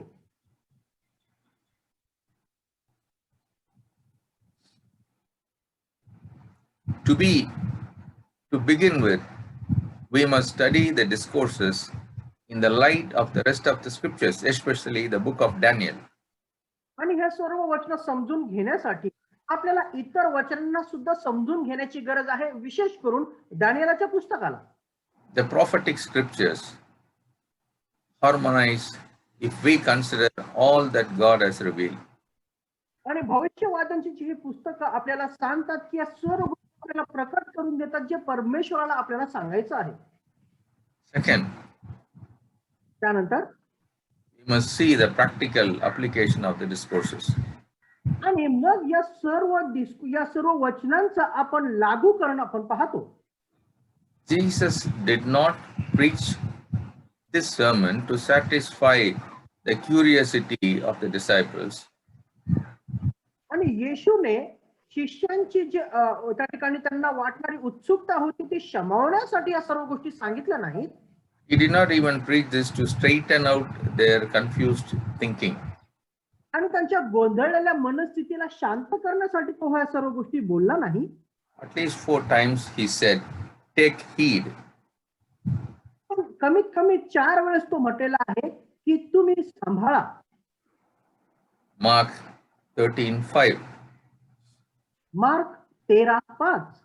Somebody read for me, please. कोणीतरी माझ्यासाठी हे वचन वाचा.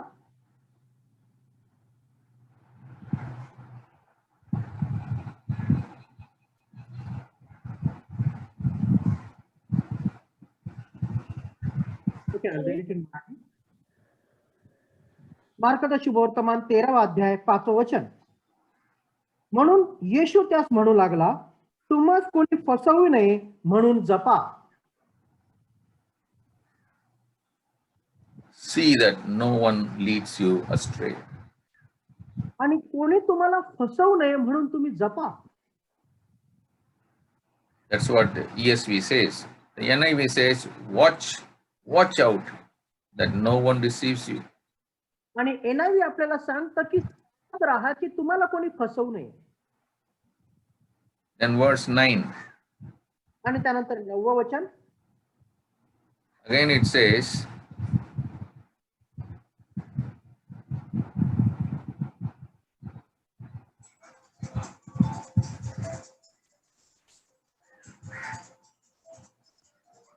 नववं वचन पुढे म्हणतं, तुम्ही आपणास सांभाळा, कारण ते तुम्हास न्यायसेवेच्या स्वाधीन करतील, सभास्थानामध्ये तुम्हास मार देतील आणि सुभेदार व राजे या साक्ष व्हावी म्हणून तुम्हास माझ्याकरिता त्या समोर उभे राहावे लागेल. again it says, take heed to yourselves. आणि या ठिकाणी म्हणतो तुम्ही आपणास सांभाळा. Verse 23. त्यानंतर वचन 23. तुम्ही तर सावध राहा, पहा मी अगोदरच तुम्हा सर्व सांगून ठेविले आहे.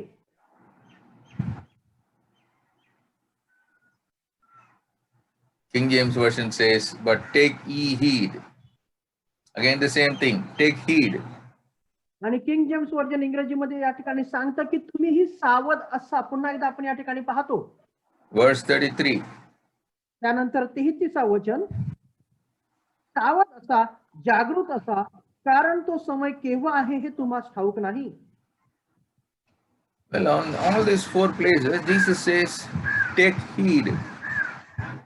चारही वचनामध्ये आपण पाहतो वचन आलेलं आहे, तुम्ही सावध असा. And he closed the address with an admonition, watch. आणि आपण ह्या सर्व गोष्टीमध्ये आपण जे संपुष्टात जेव्हा तो आणत आहे तो म्हणतो पहा. While studying this address can help us better understand future events. आणि ह्या सर्व गोष्टी समजत पाहत असताना या जर गोष्टीकडे आपण लक्ष लावलं तर या गोष्टी आपल्याला नीट समजू शकतात. We must not make the mistake of setting dates. आणि म्हणून तारखा जुळवण्यामध्ये आपण Mark 13:32. Mark 13:32. Somebody read for me. कोणीतरी माझ्यासाठी हे वचन वाचा.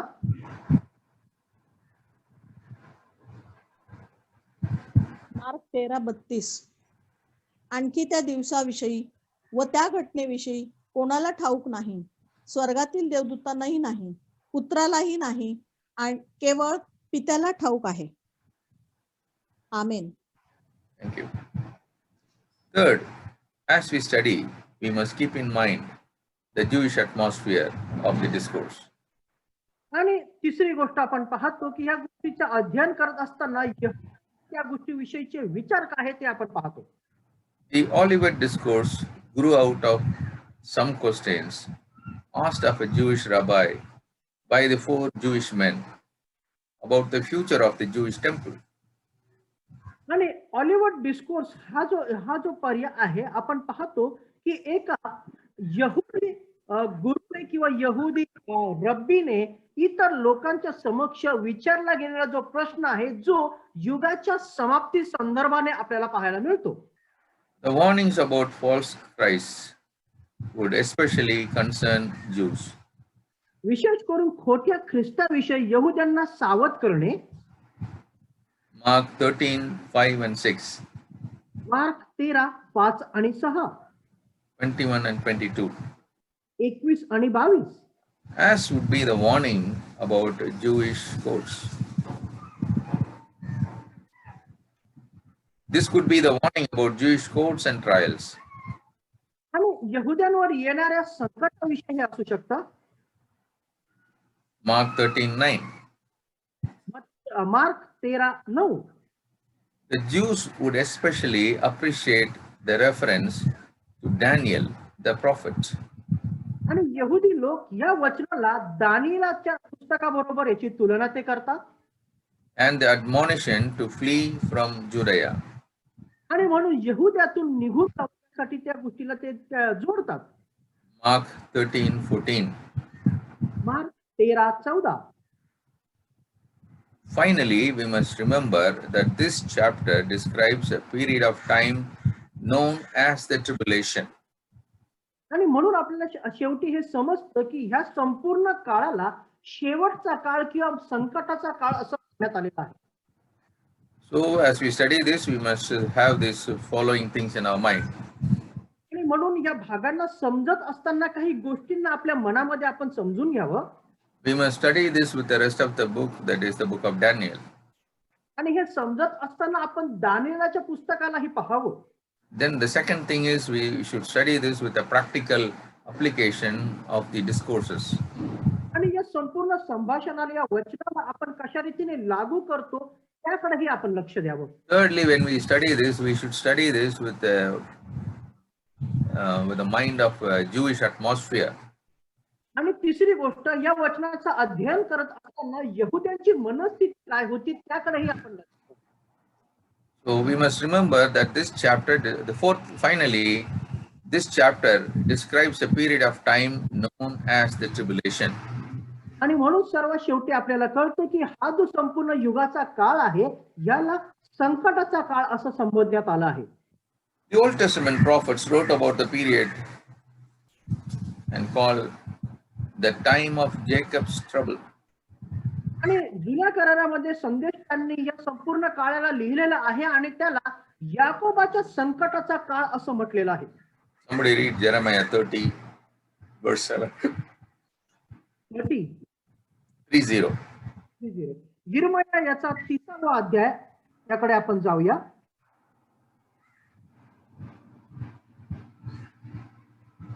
यिर्मया 30 पासून वर्सेस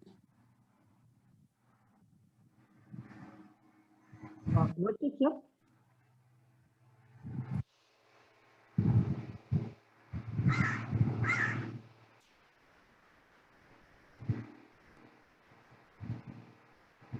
Jeremiah 30.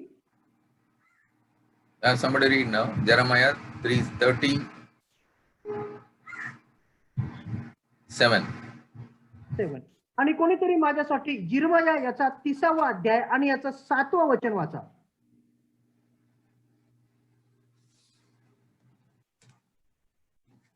गीता रीड.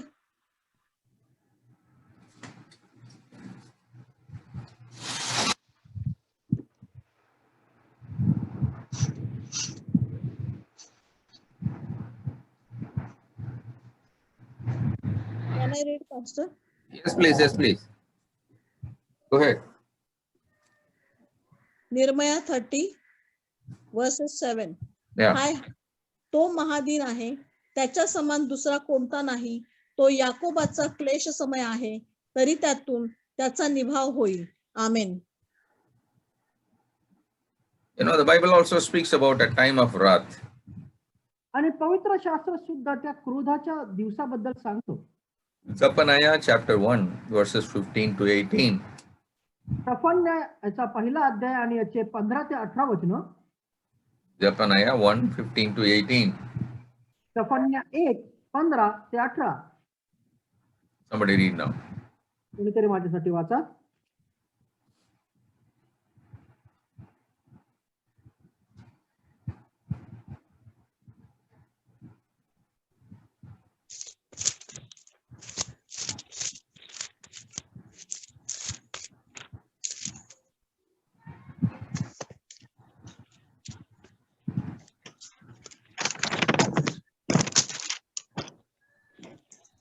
मैं पढ़ू?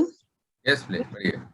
सफन्या याचा पहिला अध्याय 15 ते 18. हा संतापाचा दिवस आहे, दुःखाचा व क्लेशाचा दिवस आहे, विध्वंसाचा व उजाडीचा दिवस आहे, अंधकाराचा व उदासीनतेचा दिवस आहे, अभ्रांचा व निबिड अंधकाराचा दिवस आहे, तटबंदीच्या नगराविरुद्ध व उंच बुरुजाविरुद्ध रणशिंगांचा व रणशब्दांचा दिवस आहे. मी माणसावर संकट आणीन, ते आंधळ्यासारखे चालतील, कारण त्यांनी परमेश्वराच्या विरुद्ध पाप केले आहे. त्यांचे रक्त धुळीसारखे व त्यांचे मार्ग विष्ठेसारखे फेकतील. परमेश्वराच्या क्रोधाच्या दिवशी त्यांच्या सोन्या रुपयाने त्यांचा बचाव होणार नाही. त्यांच्या ईर्षेच्या अग्नीने सर्व देश भस्म होईल, कारण तो देशातील सर्व रहिवाशांचा अंत करेल आणि तेही एकाएकी करेल. आमेन. A time of wrath, क्रोधाचा समय or a time of indignation and punishment. आणि न्यायाचा आणि शिक्षेचा समय. If you read Isaiah 26, 20 and 21, आणि जर तुम्ही यशयाचा ग्रंथ याचा 26वा अध्याय आणि याचे 20 आणि 21 वचन जर वाचलं,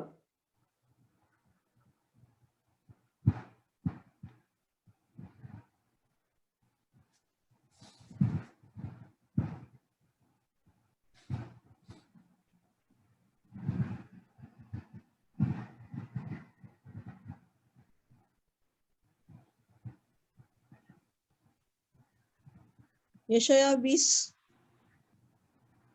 अध्याय 26 वचन 20. चला माझ्या लोकांनो, आपापल्या खोल्यात जा, दारे लावून घ्या, क्रोधाचा झपाटा निघून जाईपर्यंत थोडा वेळ लपून राहा. कारण पहा, परमेश्वर पृथ्वीवरील रहिवाशांना त्याच्या पापास्तव शासन करण्यास आपल्या स्थानाहून निघाला आहे. शोषलेले रक्त पृथ्वी प्रगट करील, बदलेल्यांना ती ह्यापुढे झाकून ठेवणार नाही. आमेन. is that Isaiah 26, 20 and 21? yes sir. Okay, good. As we shall see, it is Daniel the prophet who gives us the key, resulting in a better understanding of the sequences of events. आणि या सर्व गोष्टी कशा रीतीने घडतील याची एक चावी आपल्याला दानियल संदेष्टाकडनं मिळते, की जेणेकरून आपल्याला समजतं की कुठल्या क्रमाने या सर्व घटना घडणार आहेत. In Mark 13, Jesus described 3 stages in this tribulation period. आणि मार्काच्या 13व्या अध्यायामध्ये प्रभू येशूने या सर्व घटनांच्या 3 पायऱ्या आपल्याला दिलेल्या आहेत. Number 1, the beginning. सगळ्यात अगोदर सुरुवात. Mark 13, 5 to 13. मार्क 13, 5 ते 13 पर्यंत. Number 2, the middle. त्यानंतर आपण पाहतो मध्यभाग 14 to 18. 14 ते 18 पर्यंत. The events that lead to the end. आणि त्यानंतर अशा घटना जे शेवटाला घेऊन जातात, Verses 19 to 27. जे 19 ते 27व्या वचनात आहे. He then closed with the 2 parables that urge believers to watch and take heed. आणि त्यानंतर 2 दाखले देऊन या गोष्टीला तो समाप्त करत आहे, जेणेकरून सावध राहावं. That is found in verses 28 to 37. आणि जे आपल्याला 28-37व्या वचनामध्ये पाहायला मिळतात. Matthew's gospel is more detailed, but has the same basic outline. त्याच्या शुभवर्तवण्यामध्ये आपल्याला आणखी सखोल या गोष्टी पाहायला मिळतात, पण त्याच्या शीर्षक मध्ये आपल्याला फार थोड्या गोष्टी पाहायला मिळतात. Matthew 24, 4 to 14 speaks about the beginning of the sorrows. आणि मत्ते 24, 1 ते 14 आपल्याला या अश्रूंच्या सुरुवातीबद्दल सांगतात. Matthew 24, 15 to 28 speaks about the middle of the tribulation. मत्ते 24, 18 ते 24 मध्ये आपल्याला या मध्य भागाच्या संकटाच्या मध्य भागाबद्दल पाहायला मिळतं. Matthew 24, 29 to 31 speaks about the closing parabolic application. आणि त्यानंतर मत्तेयाचं शुभवर्तमान 14वा अध्याय आणि याच्या 24वा अध्यायाचे 14 ते 29 जे वचन आहेत, हे आपल्याला शेवटच्या दिवसात होणाऱ्या घटनाविषयी आपल्याला सांगतात. The closing parabolic application is found in Matthew 24, 32 to 44. आणि शेवटल्या अंताच्या समाप्तीच्या गोष्टी आहेत, हे आपल्याला 24 याच्या 32 ते 38 मध्ये पाहायला मिळतात.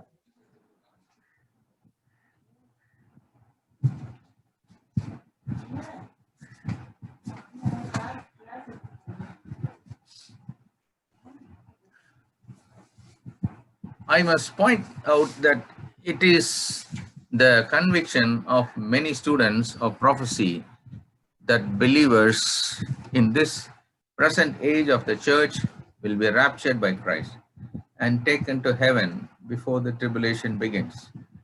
आणि पुष्कळशे पवित्र शास्त्राचं अध्ययन करणारे जे विद्यार्थी आहेत ते अशा रीतीने अध्ययन करतात की हे जे वचन वाचत असताना त्यांना हे समजतं की प्रभू येशू त्या ठिकाणी या सर्व गोष्टींच्या संकटाच्या समयाच्या सुरुवातीलाच त्या ठिकाणी येऊन त्याच्या मंडळीला स्वर्गामध्ये उचलून घेऊन जाईल. 1 Thessalonians 4:13 to 5:11. थेसलोनिकरास पहिले पत्र 4था अध्याय त्याच्या 1 Thessalonians थेसलोनिकरास पहिले पत्र 5वा अध्याय chapter 4:13 4था अध्याय याचं 13 वचन onwards to 5th chapter 11th verse. त्याच्यापासून 5वा अध्याय 11 वचनापर्यंत. Revelation 3:10 and 11. प्रकटीकरण 3:10 आणि 11. At the close of the tribulation, they will return to earth with Christ and reign with him. त्यानंतर आपण पाहतो या संकटाच्या काळाच्या समाप्तीला ते पुन्हा एकदा प्रभू येशू बरोबर या पृथ्वीवर येतील आणि या पृथ्वीवर ते राज्य करतील. Revelation 19:11 to 20 verse 6. प्रकटीकरण 10 वर्सेस रेव्होल्यूशन 19:11 19:11 up to 26. त्यापासून 20वा अध्याय 6व्या वचनापर्यंत. I agree with this interpretation, but I do not make it a test of orthodoxy or spirituality. आणि या सर्व गोष्टीला मी मान्यता तर देतो, पण जुनाट विचारांनी त्या गोष्टीला घेऊन मला चालण्याची इच्छा नाही. Now with this introduction, let us go to the first half of the tribulation. आणि या ओळखी बरोबर या प्रस्तावने बरोबरच आपण आता या पहिल्या भागाकडे जाणार आहोत. पहिला भाग जो संकटाचा काळ आहे 13:5 to 13. 13वा अध्याय 5 ते 13. The key statement is at the end of Mark 13:8. These are the beginnings of sorrows. आणि आपण यामध्ये पाहतो की हे जे सर्व काळ आहे हा त्या ठिकाणी अश्रूंचा सुरुवातीचा काळ आहे. The word translated sorrows means birth pangs. That is, a woman when she gives birth to a child, the agony, the pain that she faces. आणि या ठिकाणी अश्रूंचा अर्थ होतो ज्या रीतीने एखाद्या स्त्रीला गर्भ त्या ठिकाणी माफ करा ज्यावेळेस मुलाला प्रसव देत असताना ज्या प्रसव पीडा होतात त्या पीडेच्या संदर्भाने या ठिकाणी त्या अश्रूंना सांगितलेलं आहे. Isaiah 13:6 to 8. यशाया 16:3 ते 8. Isaiah 13:6 to 8. यशाया 13:6 ते 8. Jeremiah 4:31. यिर्मया 4:31. Jeremiah 6:24. यिर्मया 6:24. Jeremiah 13:21. यिर्मया 13:21. Jeremiah 22 verses 20 to 23. यिर्मया 22 वचन 22 ते 32. 1 Thessalonians 5:3. पहिल्या थिस्सलनी 5:3. The birth pangs will come suddenly, build up gradually, and lead to a time of terrible sorrow and tribulation for the whole world. आणि हा जो ज्या प्रसिद्धी वेदना आहे त्या अचानक येतील आणि मग त्या युगाच्या समाप्तीपर्यंत पुढे जातील. And God says, don't be deceived. आणि म्हणून प्रभू म्हणतो फसवले जाऊ नका. Jesus listed the things that must not be taken as signs of his coming. आणि म्हणून प्रभू येशू या ठिकाणी सांगतो या सर्व गोष्टी त्याच्या येण्या संबंधाने त्या ठिकाणी तुम्ही तात्काळ लगेच घेऊ नका. Rather, they are the indications that the tribulation birth pangs are just beginning. आणि म्हणून तर ह्या गोष्टी तुम्ही अशा संदर्भाने घ्या की या संकटाच्या समयच्या या सुरुवातीच्या प्रसूती वेदना आहेत. These signs are the success of false Christ. आणि या सर्व जे शिक्षण आहे हे खोटे ख्रिस्तांच्या संदर्भाने देण्यात येणार आहे. Mark 13, 5 and 6. मार्क 13, 5 आणि 6. Nations in conflict. राष्ट्रांमध्ये संभ्रम असेल, युद्ध असेल. Mark 13, 7 and 8. मार्क 13, 7 आणि 8. Natural disturbances. नैसर्गिक अनिश्चितता असेल. Mark 13, 8. Mark 13, 8. And religious persecutions. आणि धार्मिक रीतीने छळ होईल. Mark 13, 9 to 13. मार्क 13, 9 ते 13. They have been always been with us. They have been and they will be always with us. आणि त्या गोष्टी होत्या आणि त्या आपल्या बरोबर राहतील. But since these events are compared to the birth pangs, our Lord may be saying that an acceleration of these things would be significant. पण ज्या रीतीने प्रभू या गोष्टी सांगत आहे आणि ज्या गोष्टीने या गोष्टीला प्रसूती वेदनांबरोबरची तुलना करण्यात येत आहे, याचा अर्थ हा होतो की ह्या गोष्टी कितीतरी प्रमाणामध्ये वाढलेल्या अशा असतील. False messiahs. खोटे मसीहा. The pages of history are filled with the tragic stories of false messiahs and false prophets. आणि या सर्व गोष्टींची सुरुवात आपण पाहतो की त्या ठिकाणी खोटे शिक्षक व खोटे मसीहा येतील. And their enthusiastic but deluded disciples. आणि ज्या रीतीने आपण पाहतो की ते एका आवेशाने भरलेले आणि ज्या रीतीने त्या ठिकाणी स्वतःचे शिष्य असे ते त्या ठिकाणी दाखवतील. Jesus warned about false prophets. आणि म्हणून प्रभू येशूने त्या खोट्या शिक्षक माफ करा खोट्या संदेष्टांसंदर्भाने सावध राहण्यासाठी सांगितलं आहे. Matthew 7, 15 to 20. मत्तई 7, 15 ते 17. Paul also warned about it. आणि पावलाने सुद्धा याविषयी सूचना केली. Acts 20, 28 to 31. प्रेषित 20, 28. John warned about it. योहानाने सुद्धा याविषयी सांगितलं आहे. 1 John chapter 4, verses 1 to 6. पहिले योहान 4 अध्याय आणि 1. There is something in human nature that loves a lie and refuses to believe the costly lessons of the past. आणि मनुष्याच्या जीवनात असं काही त्या ठिकाणी त्या मौल्यपूर्ण किंवा त्या महागड्या अशा चुकीच्या शिक्षणाकडे ओढले जातात.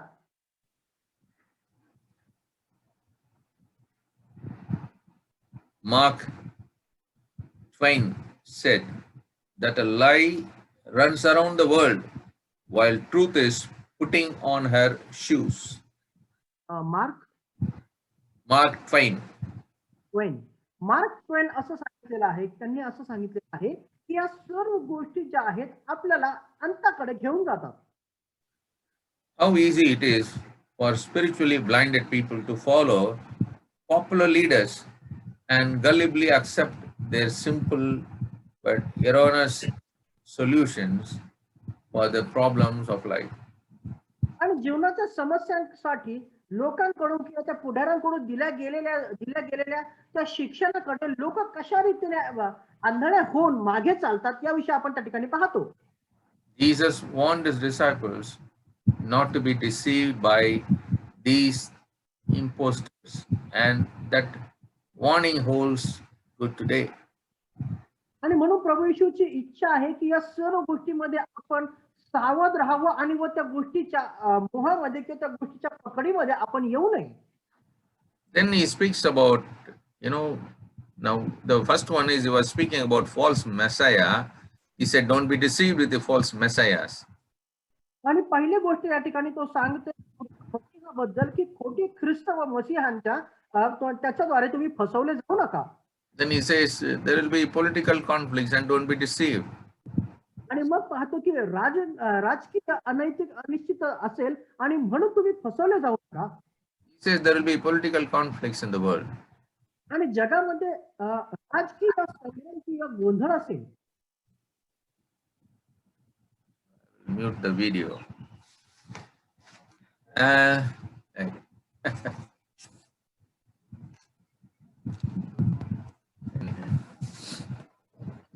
I'll go for a visual background from next class. Easy. The Roman Empire had enjoyed a measure of peace for many years, but it would not last. आणि रोमी अधिकाऱ्यांनी पुष्कळ काळासाठी त्या शांतीला अनुभवलं, ज्याच्याबद्दल त्यांना वाटत होतं की ते कधी संपणारच नाही. As the empire decayed and the nationalism developed, it was inevitable that nations would come into conflict. आणि ज्या रीतीने आपण पाहतो की दिवस घडतील, त्या रीतीने आपण या ठिकाणी पाहतो की राज्य राज्यावर उठेल व त्यांच्यामध्ये संभ्रम व गोंधळ माजेल. There will be natural disasters, and Jesus says, don't be deceived. आणि त्या ठिकाणी नैसर्गिक आपत्ती आणि अनिश्चितता असेल म्हणून प्रभू येशू म्हणतो की तुम्ही फसवले जाऊ नका. War always leaves famine in its wake. आणि आपण पाहतो की भूष्काळ त्या ठिकाणी दुष्काळ सुद्धा होती. 2 Kings 25:2 and 3. दुसरे करीन 25:2 आणि 3. दुसरे राजे 25:2 आणि 3. The book of Ezekiel chapter 6 and verse 11. यहेजकेल 26:6 आणि 7. Famine is also caused by man's abuse of the environment.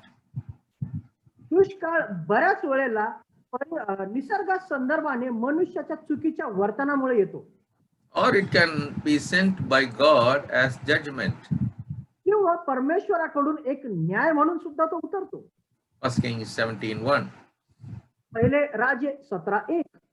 There have always been earthquakes, and some are evidences of God's wrath. आणि पुष्कळचे भूमिकंप झालेले आहेत आणि पुष्कळच्या क्रोधामुळेही झाले आहेत. Revelation 6:12. प्रकटीकरण 6:12. 8:5. 8:5. 11:13. 11:13. 16:18. 16:18.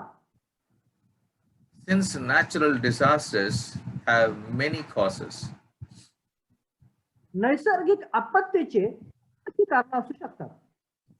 it is dangerous to dogmatically make them the signs of the times. आणि म्हणून त्या वेळेनुसार आपण त्यांना समजून घेणं गरजेचं आहे. Then Jesus says, don't be discouraged. आणि म्हणून प्रभू येशू पुढे म्हणतो नका. First he said, don't be deceived. आधी तो म्हणतो फसवले जाऊ नका. Don't be deceived with the false messiahs. तो त्या ख्रिस्तांद्वारे तुम्ही फसवले जाऊ नका. Don't be deceived with the political conflicts. आणि राजकीय असंभ्रमामुळे तुम्ही फसवले जाऊ नका. Don't be deceived with the natural disasters. आणि नैसर्गिक आपत्तीमुळे तुम्ही फसवले जाऊ नका. Then he says, don't be discouraged. आणि आता तो म्हणतो तुम्ही निराश होऊ नका. Not only were the believers to take heed and to avoid deceivers, but they were also to take heed to themselves. आणि फक्त तुम्ही सावध राहून त्या सर्व गोष्टी क्षणापासूनच तुम्ही सावध राहू नका, तर तुम्ही स्वतःसाठी पण तुम्ही सांभाळा आणि सावध असं तर म्हणतो. Mark 13:9-13. मार्क 13:9-13. Why? का? Because they could face increasing opposition and persecution from sources both official and personal. कारण अधिकारिक रीतीने आणि वैयक्तिक रीतीने त्या सर्व गोष्टींचा विरोध आणि छळाला त्यांना सामोरं जावं लागणार आहे. Mark 13:9-11. मार्क 13:9-11. Mark 13:12-13. मार्क 13:9-12 आणि 13. It was important that the believers use these experiences as opportunities to witness for Jesus Christ. आणि ही गोष्ट आहे की विश्वासणाऱ्यांच्या सर्व गोष्टीला प्रभू येशूची साक्ष देण्याकरिता घ्यावं. Persecution would begin in the local Jewish courts. छळ जो आहे हा सामान्य यहुदी न्यायालयांमध्ये न्यायसभांमध्ये होईल. But it would move to the higher courts where governors and kings would be involved. पण तो उच्च स्तरावर सुद्धा जाईल, ज्या ठिकाणी सरकार सुद्धा त्याच्यामध्ये सामील असेल. You see a similar development recorded in the book of Acts. आणि प्रेषितांच्या कृत्यामध्ये सुद्धा अशाच प्रकारची घटना आपण पाहतो. Acts 4 and chapter 5. आणि 5व्या अध्यायामध्ये Acts chapter 4, chapter 5. प्रेषितांचे कृत्य 4 आणि 5वा अध्याय. Acts 7, प्रेषित 7, Acts 12, प्रेषित 12, Acts 16, प्रेषित 16, Acts 21 to 28. प्रेषित 21 ते 28. In all these places, you would see how a small problem had developed to a vast level. आणि या सर्व वचनांमध्ये आपण पाहतो की छोटी समस्या कशा रीतीने मोठी झालेली आहे. But persecution would only result in proclamation. आणि याचा परिणाम आपण पाहतो की त्या घोषणेद्वारे होतो. The believers would have suffered for his sake and in that way declare his gospel. म्हणून विश्वासणारी या सर्व परिस्थितीमधून त्याच्या शुभवर्तमानाचा प्रचार करावा. We multiply whenever we are moved down by you, said Tertullian to his persecutors. Pardon, sir? Repeat it again.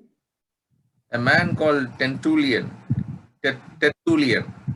right? He told his persecutors that whenever we are mown down, whenever we are pressed down by you, we multiply. आणि टेंटुलियन नावाच्या एका व्यक्तीने अशा रीतीने म्हटलेलं आहे की या संपूर्ण छळाद्वारे ज्या वेळेला आपण निराश किंवा दाबले जातो त्याच वेळेला आपली अधिक वृद्धी होते. While I do not think that taking the gospel to all nations is a condition of a Lord's return, it is certainly Christ's commission to his people. आणि सर्व राष्ट्रामध्ये शुभवर्तमानाचा प्रचार करणे ही जी गोष्ट आहे त्याच्या दुसऱ्या आगमना संबंधाने नाही, तर ही त्याची आज्ञा आहे जी आपल्याला पाळायची आहे. The end here means the end of the age, the tribulation period. आणि या ठिकाणी अंताविषयी ज्यावेळेस आपण पाहतो ही युगाची समाप्ती आहे किंवा संकटाच्या समाप्तीची सुरुवात आहे. In Matthew 28, 19 and 20, Jesus said, "Lo, I am with you always to the end of the world." आणि 20 मध्ये तो म्हणतो, प्रभू येशू म्हणतो, पहा या युगाच्या समाप्तीपर्यंत मी सदोदित तुमच्या बरोबर आहे. It doesn't speak about the geographical end from one corner to the other. भौगोलिक रीतीने तो या ठिकाणी म्हणत नाही की एका टोकापासून दुसऱ्या टोकापर्यंत मी तुमच्या बरोबर आहे. But rather it speaks about the end of the age. पण तो युगाच्या समाप्तीच्या बाबतीत बोलत आहे. The tribulation period. जो संकटाचा समय आहे. It would not be easy for these common people to face courts, governors and kings. आणि या सामान्य लोकांसाठी न्यायालय किंवा राजकीय लोकांच्या भेटीगाठी किंवा त्यांच्या सामोरं जाणं हे सोपं नव्हतं. But Jesus assured them that the Holy Spirit would minister through them whenever they had opportunity to witness. पण प्रभू येशूने त्यांना ही खात्री दिली की ज्याही वेळेला असा प्रसंग येईल पवित्र आत्मा तुम्हाला सहायता करेल की तुम्ही काय बोलावं. Mark 13:11. Mark 13:11. This passage should not be used as an excuse or a crutch to poorly prepared preachers. आणि हा जो भाग आहे हे वचनाची तयारी न करणाऱ्या अशा सेवकांबद्दल नाही. Many people, pastors and preachers, they don't prepare their sermons and they always pray like this. आणि पुष्कळचे देवाचे सेवक आहेत जे वचनाची तयारी करत नाही ना अशा रीतीने देवाकडे प्रार्थना करतात. They go to pulpit and they pray, Lord, as you have said that it is not you who speaks, but the Holy Spirit will speak to you. And even though you have said, Lord, don't worry about what to say. We have come here without any preparation, not knowing what to say, what to speak, and what to preach. But the Holy Spirit, Lord, you help us. That's how people pray. आणि अशा प्रकारचे सेवक आणि पालक आहेत जे पुलपीटवर जाऊन प्रार्थना करतात की प्रभू तुझं वचन सांगतं की तुम्ही लोकांसमोर आणि अधिकाऱ्यांसमोर उभे राहिल्यानंतर काय बोलावे याची चिंता करू नका, कारण पवित्र आत्मा तुम्हाला काय बोलावे हे त्याच वेळेस तुम्हाला शिकवेल. म्हणून आम्ही कुठल्याही तयारी केले विना या ठिकाणी उभे राहिलेलो आहोत की तुझा पवित्र आत्माला आम्हाला या ठिकाणी गोष्टी शिकवेल. One young man, after finishing his studies in the theological studies, went back to his hometown and he was asked to preach. आणि एकदा एक थिओलॉजिकल विद्यार्थी आपलं शिक्षण पूर्ण केल्यानंतर आपल्या गावी परत गेला आणि त्याला त्या ठिकाणी संदेश देण्यासाठी उभं करण्यात आलं. He wrote everything in a small bit of paper, आणि त्याने एका कागदाच्या तुकड्यावर जे बोलायचं होतं ते सर्व लिहिलं. and when his time came to preach, he went to the pulpit. आणि जेव्हा त्याला संदेश देण्याची संधी आली त्यावेळेस तो पुलपीटकडे गेला. And there was a fan over his head. आणि त्याच्या डोक्याच्या वर एक पंखा टांगलेला होता. There was not a paper weight where he could keep the paper. आणि त्याच्या हवेमुळे त्या ठिकाणी तो जो कागद होता त्या ठिकाणी तो स्थिर राहू शकत नव्हता. So he kept the sermon notes and then he closed his eyes to pray, and by the time the paper flew away. आणि त्याने प्रार्थना करण्यासाठी ज्यावेळेस डोळे बंद केले तेवढ्याच समयामध्ये तो हवेने तो पेपर उडून गेला. The main point of the sermon was, "Behold, I come quickly." आणि मुख्य त्या संदेशाचा जो भाग होता तो होता, हा मी लवकर येतो. He knew that it was written in the book of Revelation and he read that word. आणि त्याला माहिती होतं की हे प्रकटीकरणाच्या पुस्तकात लिहिलेलं आहे आणि त्याने ते वचन वाचलं. So then as he managed, with the keywords, he didn't know what to preach again. आणि त्याने ते वचन वाचल्यानंतर त्याला समजलं नाही की आता पुढे मला काय बोलायचं आहे. And he repeated once or twice. आणि त्याने ते वचन एकदा की दोनदा त्या ठिकाणी पुन्हा एकदा वाचलं. Jesus said, "Behold, I come quickly." आणि येशू म्हणतो पहा मी लवकर येतो. And by the time he just came down, and searching for the paper. आणि त्याच वेळेला तो खाली आला आणि त्याचा कागद तो शोधायला लागला. He had Bible on one hand and then he was repeating the same verse again and again, and he was just gazing here and there to get the slip. आणि त्याच्या एका हातात पवित्र शास्त्र होता आणि दुसऱ्या हातात आणि तो कागदाचा तुकडा तो शोधत होता आणि बोलत होता पहा मी लवकर येतो. So as he was a bit nervous, he could not see the paper. आणि तो निराश झालेला होता, गोंधळला होता आणि म्हणून त्याला तो कागद का सापडत नव्हता. And with the nervousness, he got struck and he fell upon an old lady who was sitting very close to the pulpit. आणि हे सगळं बोलत असताना होता की पुलपीटच्या जवळ असलेला एका वृद्ध स्त्रीवर जाऊन तो पडला. And he said, "Mother, I'm very sorry I fell upon you." आणि तो म्हटला आई मला क्षमा करा तुमच्यावर येऊन पडलो. Then the old lady said, "Son, it is not your fault, it is my fault." आणि ती वृद्ध स्त्री म्हणाली मुला ही तुझी चुकी नाही ही माझी चुकी आहे. You had been telling me, "Behold, I come quickly," and I should have given you place to move around. आणि तू मला अगोदर पासून सांगत आहे पहा मी लवकर येतो पहा मी लवकर येतो, मी तर तयार राहायला पाहिजे होतं. I was a bit, relaxing, could not understand what you were saying, and that is my fault, my son, not yours. आणि तू जे सांगत होता ती गोष्ट मला समजत नव्हती त्याच्यामुळे ही माझी चुकी आहे की तू म्हणाला मी पहा लवकर येतो आणि मीच तयार राहू शकले नाही. So therefore, we need to have a proper preparation before we preach. आणि म्हणून संदेश देण्याच्या अगोदर आपली पूर्ण तयारी असण्याची फार गरज आहे. It is an encouragement for all believers who sincerely want to witness for Christ and honor Him. आणि प्रत्येक विश्वासणाऱ्यासाठी ही गरजेची गोष्ट आहे जे प्रभूच्या वचनाला एक साक्ष रूपाने घेतात. John 14:26, mark 14:26, Acts 4:8. प्रेषित 4:8. If we are walking in the Spirit, we will have no trouble bearing witness for Christ. आणि जर आपण आत्म्यात चालतो तर कुठलीही गोष्ट आपल्याला अडथळा करू शकत नाही. Whenever we get an opportunity, we will definitely witness for Christ.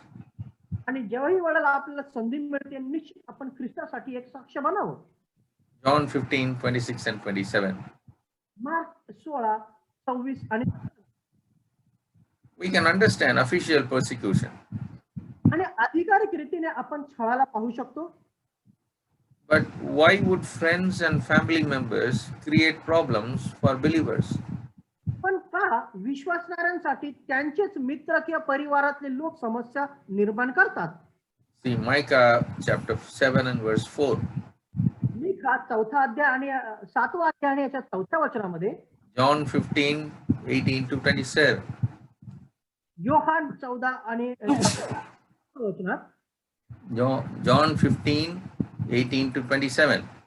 Yohan 15, 18 ते 27 मध्ये, You would think that Jewish families in particular would be loyal to each other. आपण पाहतो की यहुदी जे परिवार आहेत ते एकमेकांप्रती एकनिष्ठ आहेत. But the Christian faith was looked on as heresy and blasphemy by both the Jews and the Gentiles. पण ख्रिस्ती लोकांसाठी त्या ठिकाणी विश्वास ठेवणे जसं काही लोक या यहुदी लोकांसाठी एक हास्यास्पद कारण आहे. An Orthodox Jew will say this twice a day. That is, "Hear, O Israel, the Lord our God is one Lord." आणि जो जुनाट विचारांचा यहुदी आहे तो दिवसातून कमीत कमी 2 वेळेस तो म्हणेल, इस्रायल ऐक, तुझा परमेश्वर हा एक आहे. Deuteronomy 6:4. अनुवाद 6:4. The Jew who said Jesus is Lord blasphemed and was worthy of death. आणि जे यहुदी प्रभू येशू अशा रीतीने म्हणतात ते त्या ठिकाणी निंदनीय आहेत आणि शिक्षेस पात्र आहेत. The Romans expected its citizen to declare Caesar is Lord. आणि म्हणून रोमी लोकांची अशा रीतीची इच्छा होती की त्यांनी कैसराला प्रभू मानावं.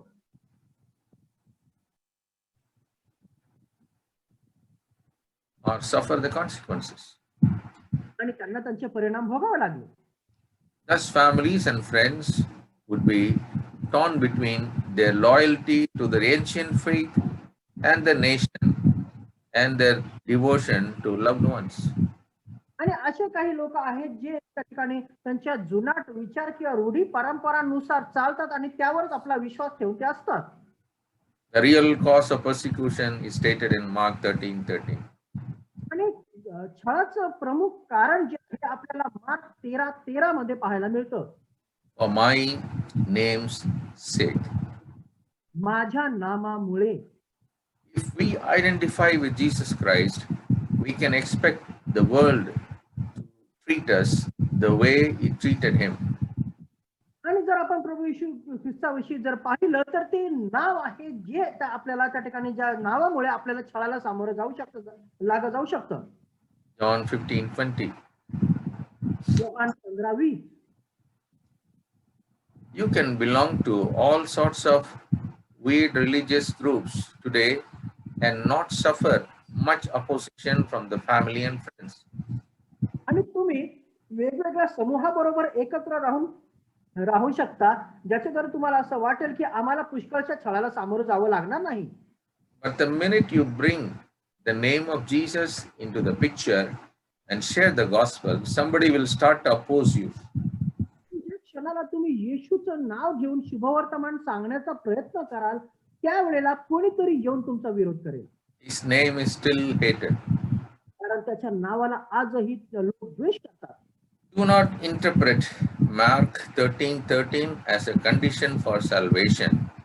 आणि म्हणून मार्क 13:13 तुम्ही तारण होण्यासाठी असलेली अट अशी समजू नका. It applies primarily to witness during the tribulation. आणि ह्या सर्व गोष्टी ज्या आहेत या समस्येच्या किंवा संकटाच्या काळात विश्वासाला साक्ष बनून राहण्यासाठी प्रेरणा देतात. In any period of life, if he is truly born again, God will love him. आणि जर तो खरोखर विश्वासणारा आहे तर कुठलाही काळ आणि समस्या हो परमेश्वर त्यावर प्रीती करेल. John 13:1. योहान 13:1. Romans 18:35 to 38. रोमकरास पत्र 13 अध्याय 13 ते 18. And God would keep him. परमेश्वर त्याला राखील. John 10:27 to 29. योहान 10:27 ते 29. Romans 8:29 to 34. रोम 8:29 ते 34.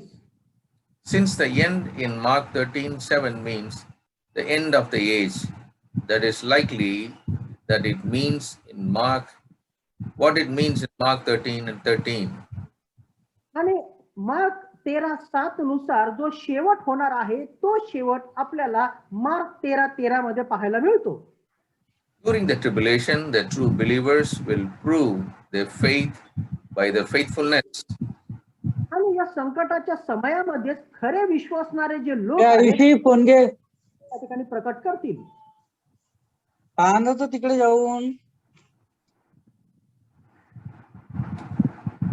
Sorry sir.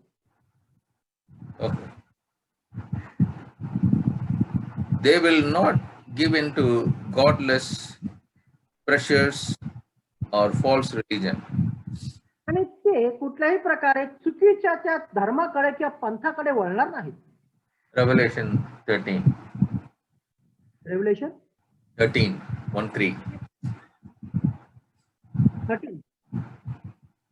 13वा अध्याय. Shall we close down in prayer? आणि आपले डोळे आपण बंद करूया आणि प्रार्थना करूया. Father God, we thank you for your word. प्रभू तुझ्या वचनाबद्दल आम्ही तुला धन्यवाद देतो. Lord, continue to minister to us about the end time. आणि प्रभू या शेवटल्या काळासंदर्भात आमच्याशी तू बोल.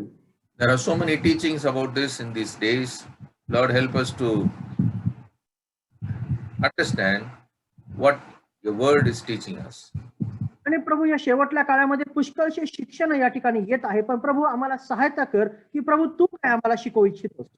Bless your people and keep them from all evil. प्रभू तुझ्या लोकांना आशीर्वादित कर आणि सर्व दुष्टापासून त्यांना राख.